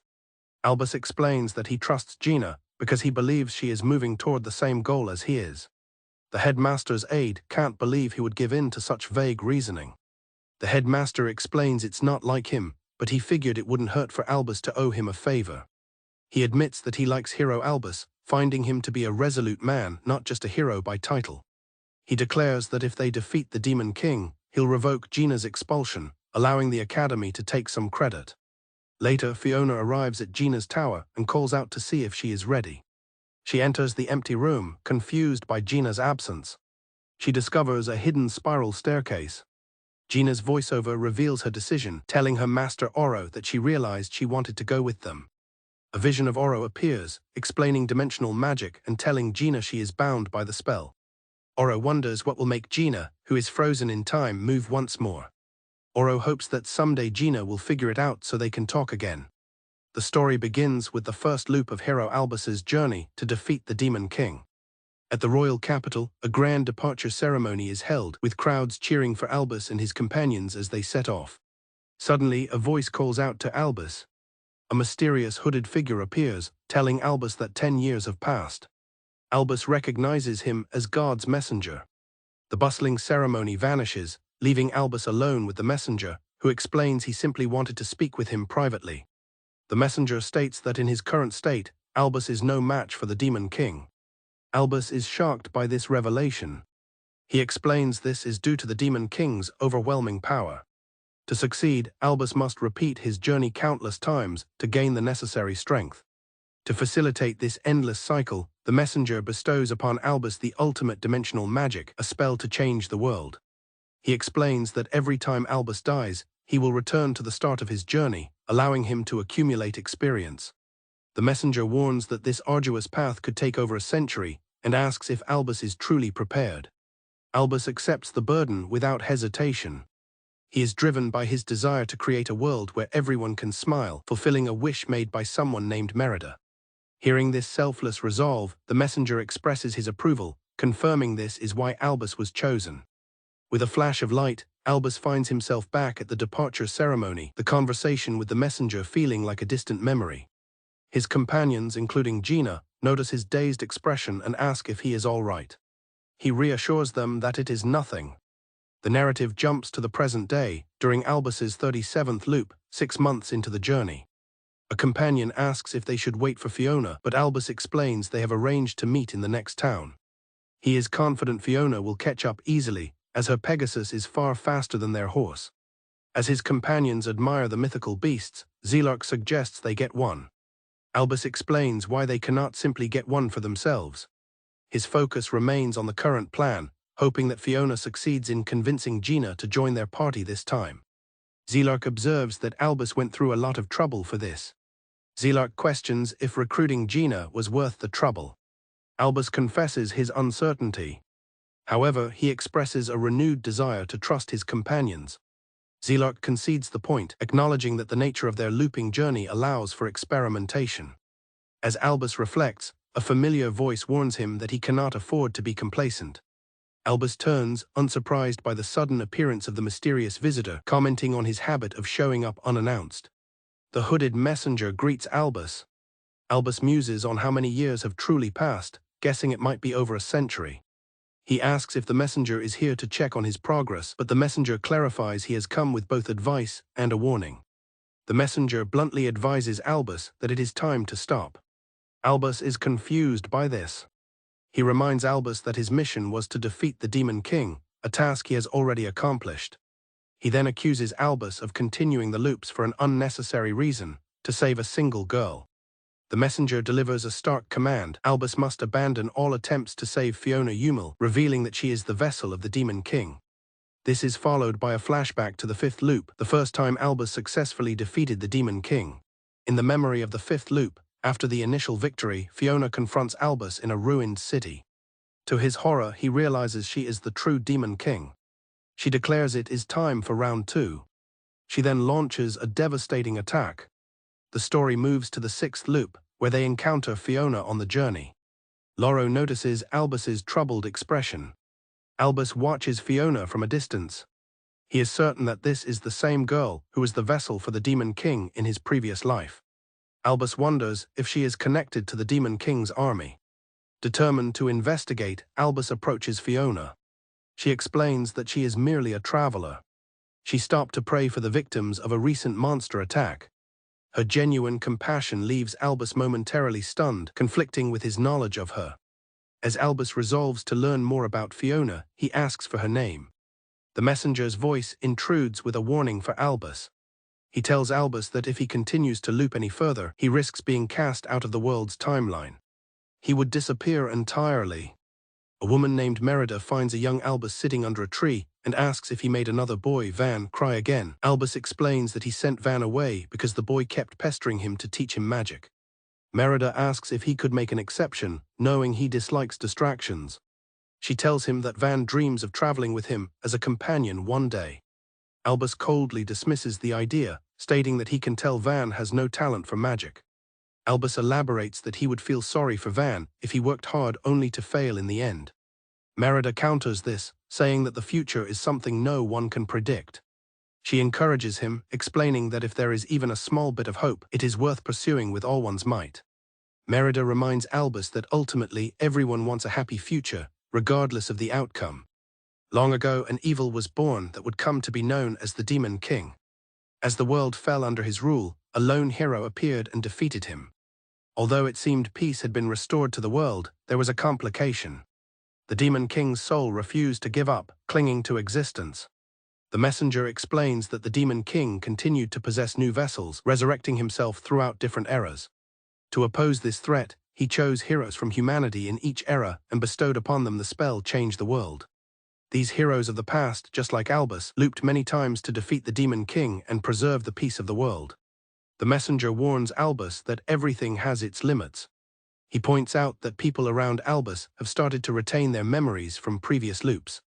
The messenger explains that Change the World is a grand spell that resets the world to a certain point in time. While some unique individuals were unaffected by the reset from the start, it is now starting to happen to ordinary humans as well. He concludes that this is a sign of the spell reaching its limits. The messenger explains that if Albus continues to use the spell, he will be cast out of the world's timeline. Albus asks with concern what will happen then. The messenger clarifies that death will no longer apply to him, and while he will still exist, no one will be able to perceive or interact with him. He will be forced to wander forever like a ghost in this world. Albus quietly processes the information. The messenger tells Albus to defeat the Demon King possessing Fiona and end his journey. He explains that this will ensure the Demon King remains dormant for nearly a century until the next vessel appears. The messenger reminds Albus that he has already seen this glimpse of the future ahead. The messenger describes a future where a world of peace awaits. He asks Albus what Fiona is to him and if she is worth more than that. Albus hesitates, considering his answer. He answers that Fiona is just a traveling companion. Albus recalls his fifth loop, where a girl hosted the Demon King and destroyed the royal capital. In the sixth loop, he invited her to join his party to learn more about her. He was wary of what she was capable of, having seen her become the Demon King. However, he was surprised to find that she was terrified of low-level monsters, which he found to be a letdown. Albus reflects that this was the beginning of their journey together. From that point on, they traveled together. They fought powerful monsters as a team. They shared meals and grew closer as a party. He saw that she never neglected her training and had the potential to grow from the start. Thus, Fiona became a proud member of their party. Albus remembers watching her from a distance. He recalls her kindness as she interacted with children in a village. The memory now seems bittersweet to him.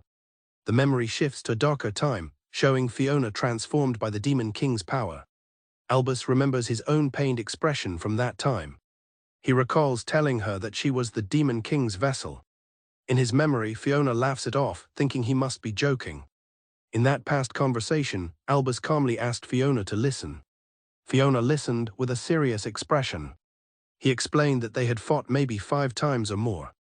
After hearing this, Fiona made a solemn request. She asked Albus to kill her if she ever became the Demon King again. Albus was stunned into silence by her words. Fiona had smiled sadly, saying her life was a small price to pay if it brings peace. She revealed that her brother was gone because of her. She seemed to find a measure of peace in knowing where he was. She explained that she did not want anyone else to die because of her. Returning to the present, Albus thinks that's enough reminiscing. He admits to himself that he would be lying if he said he never thought about giving up. Despite the difficulty, he continues to stand firm. The messenger urges him to give up, calling Fiona a noble sacrifice for the world. Albus corrects his earlier statement, admitting he was wrong to call her just a traveling companion. Albus declares that the simple fact they traveled together is enough reason for him to want her to stay alive. He asserts with conviction that he will not give up on that. The messenger looks on, momentarily surprised by his resolve. The messenger questions Albus's decision, asking if he truly understands the meaning of disappearing from the world. He describes a future where Albus will be unable to interact with anyone, his existence having no meaning and no end. He asks if Albus can imagine such ultimate loneliness stretching on forever. He reminds Albus that he has already seen this fate for himself. Albus smiles, declaring his intention to create the perfect future. He remembers Merida's words of encouragement, believing that if anyone could do it, it would be him. He outlines his plan, defeat the Demon King, keep Fiona and his other companions alive, send her home, and minimize sacrifices. This, he states, is the perfect future he has envisioned. Albus adds that in this perfect future, it is fine if he is not included. The messenger understands that this is Albus's true resolve. He accepts his decision, saying Albus may proceed. He agrees to let Albus do as he wishes. Albus decides he wants to tell Merida about his journey. He thinks about Van, who, despite Albus's dismissal, studied hard. Van eventually became an apprentice to the town's sorcerer, though it was after Albus had already left. Recalling Merida's words, Albus reaffirms his belief that the future is unpredictable. He concludes that even for him, the future is something worth striving for. The story flashes back to 1 year before Albus met the guard's messenger. An elven scout perched high on a watchtower peers through a telescope. After spotting something in the distance, she is urgently told to report to the king immediately. The scout delivers the grave news: the Demon King has revived. This report from the elves reaches the human kingdom, confirming that a brazier in the Demon King's castle has been lit for the first time in 160 years. The king reads the report from the elves, which states that this is the sign of the Demon King's return. The council is dismayed, wondering what they can do against this threat. The king declares that according to legend, the awakening of the Demon King will also herald the appearance of a hero destined to slay him. They resolve to fortify the city's defenses against the intensifying monster attacks. Their true hope lies with this prophesied hero. Elsewhere, a young Albus lies awake in bed, seemingly unaware he is the one chosen by God to defeat the Demon King. The narrative returns to the present during the 37th time loop. 6 months after their departure, Albus's party has split into 2 groups, both making their way to the trade city of Rondel. Along a dusty road, a young woman waves down the cart. She cheerfully asks Albus and his companions for a lift. The woman gratefully accepts the ride, explaining she was returning from selling goods. She introduces herself as Miria and mentions that her village is just up the road. Albus confirms they are headed that way, much to Miria's delight. Loro warns her of the dangers of traveling alone, which she casually dismisses. Miria confidently shows off a venom-coated knife she carries for protection. Her bravado startles Loro. She playfully asks if they are the hero's party, given how strong they seem. She quickly laughs it off, remarking that the real hero would never travel in such a humble cart. Miria continues, stating she doesn't believe in heroes anyway. Albus and Zelark listen from the front of the cart. She thinks people are foolish to entrust the world to them, which leaves Loro speechless. Zelark notices the horse is speeding up and suggests they slow down. Albus, with a serious expression, insists that they must hurry. Suddenly, a commotion is heard from up ahead. Loro and Miria wonder about the noise. Albus immediately orders everyone to prepare for battle. Miria looks on in horror. She realizes her village is being overrun by monsters. Without hesitation, Albus leaps from the cart to defend the villagers, swiftly dispatching an attacking monster. Loro also jumps into the fight to protect the people. Zelark joins the fray with his own abilities. Watching the heroic display, a stunned Miria realizes the true identity of her travel companion. After the monsters are defeated, the grateful villagers thank hero Albus for saving them. Zelark asks Albus if he knew the village would be attacked. Albus explains that with the king's troops focused on crucial areas, smaller settlements were left vulnerable. He had already planned to come here and is relieved they arrived in time, despite a delay caused by Gina. Miria angrily confronts Albus. She demands to know why he didn't arrive sooner. Her voice breaks as she implies her own village could have been saved. A village elder intervenes, explaining to Albus that Miria is originally from the neighboring village. The elder reveals that Miria's village was completely destroyed by monsters a year prior. Loro points out that Albus hadn't even begun his quest at that time. Faced with her grief, Albus can only apologize. Zelark quietly observes that being a hero must be a difficult burden to bear. Zelark begins to explain his perspective on the history of heroes. He states that after studying human history, he concluded that heroes were originally nothing more than scapegoats. When armies couldn't defeat the Demon King, rulers pushed all responsibility onto a single individual, a sacrifice burdened with the suffering of the role. He adds that nobody truly expected the hero to defeat the Demon King. Zelark elaborates that the belief in a hero who will slay the Demon King stems from the great victory of the very first one. This feat became a symbol of hope for the world. But for every hero chosen since, it has been a curse. He then asks Albus directly why he accepts such a role. Albus replies that someone else asked him the same question long ago, as he stands alone in a graveyard. In a flashback to that moment in the graveyard, Miria approaches Albus to congratulate him on defeating the Demon King. Albus recognizes her as Miria, the woman who had lashed out at him. She apologizes for her outburst back at the village, admitting she was not thinking clearly. She explains that afterward, she investigated and heard many rumors about him. Miria recounts the conflicting rumors she heard, some calling him a scammer, others a reckless lunatic. However, she also learned the truth, that on his journey he saved as many towns and villages as he possibly could. She thanks him sincerely, saying she will not forget what he has done. She asks what motivated him to go to such lengths. Albus reveals that he was an abandoned child who always felt unwanted. So becoming everyone's hope made him happy. His goal was to defeat the Demon King as quickly as possible to bring peace to the world. He concludes by saying that minimizing casualties was his priority, and now only the last piece of his plan remains. As the group travels, Albus explains their current objective: to cross the Furo River south of the city of Rondel. He notes that while they would normally need to take a long detour to the main bridge, they have a shortcut planned.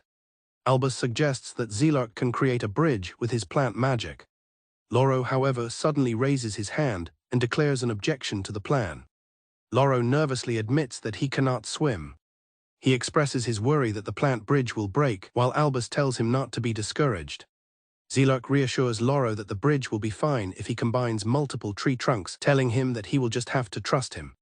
Loro looks terrified at the prospect of having to trust Zelark. Despite his fear, Loro reluctantly agrees that he has little choice. He turns to Zelark, recalling his actions in the previous village and noting that he saw him protecting the villagers. Loro sincerely applauds Zelark for what he did. Zelark quietly thanks Loro as the group continues their journey. As night falls, the party reaches the river and makes camp, with Albus deciding they will cross in the morning. As Zelark walks into the woods to gather firewood, he senses he is being followed. He calls out for the person skulking in the shadows to reveal themselves. From the trees emerges Demon King Army General Galun, the fourth tower, who questions why Zelark is traveling with the hero. Zelark addresses him as Lord Galun. He explains that he was defeated by the hero and is now bound by an oath collar that restricts his actions. This revelation surprises Galun. Zelark clarifies that the collar prevents him from lying or harming humans, which causes Galun to erupt in laughter. Galun mocks the fifth tower for becoming the hero's dog and suggests he give up his title. Zelark warns him to lower his voice, fearing the hero will hear. Galun boasts that he has placed a veil of darkness over the area, ensuring the hero will not notice their conversation. Galun shatters the magic of the oath collar around Zelark's neck.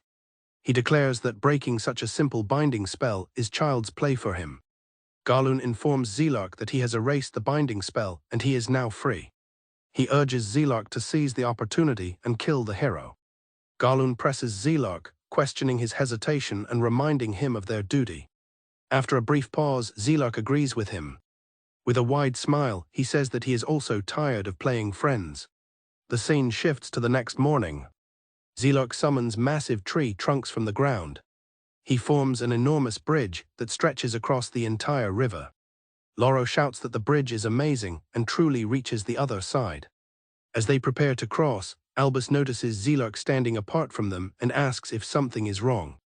Zelark begins to reminisce about witnessing the Demon King's resurrection 11 years ago. He explains that humans could not understand the exhilaration demons felt at that moment. It was then that their purpose became clear. Zelark declares that the purpose of demons is to kill humans and build a world befitting the Demon King as he crushes his collar. Loro is shocked, wondering how Zelark was able to remove the collar. Zelark then adds quietly that despite this purpose, he wishes he could feel the same way as everyone else. As Albus and Loro begin crossing in their cart, the bridge behind them starts to rot and disintegrate. Loro panics, yelling that the bridge is falling apart. He urges Albus to hurry across. Albus looks back toward Zelark with a look of confusion and concern. Vines and branches erupt from the surrounding trees, binding Galun tightly and hoisting him into the air. Struggling against his bonds, Galun is caught completely by surprise. He furiously calls Zelark a traitor. Zelok reveals he was aware that Garlun intended to use him as bait to kill the hero. He explains that he knew this because he had already experienced the same scheme in a previous time loop. Garlun is stunned, unable to comprehend how a fifth tower could defeat a fourth tower. Zelok offers him his first lesson: never underestimate an opponent based on rank. He declares that if he sets his mind to it, he can easily turn such numbers around. His second point is that he is not siding with Albus or the humans. Garlun begins to realize his grave mistake. Zelok declares that he acts only for his own sake, with everything he does being for the purpose of creating an interesting story. He concludes that sticking around will only attract more pursuers. Considering this to be unnecessary noise, he decides it is a good time to part ways with the hero's party.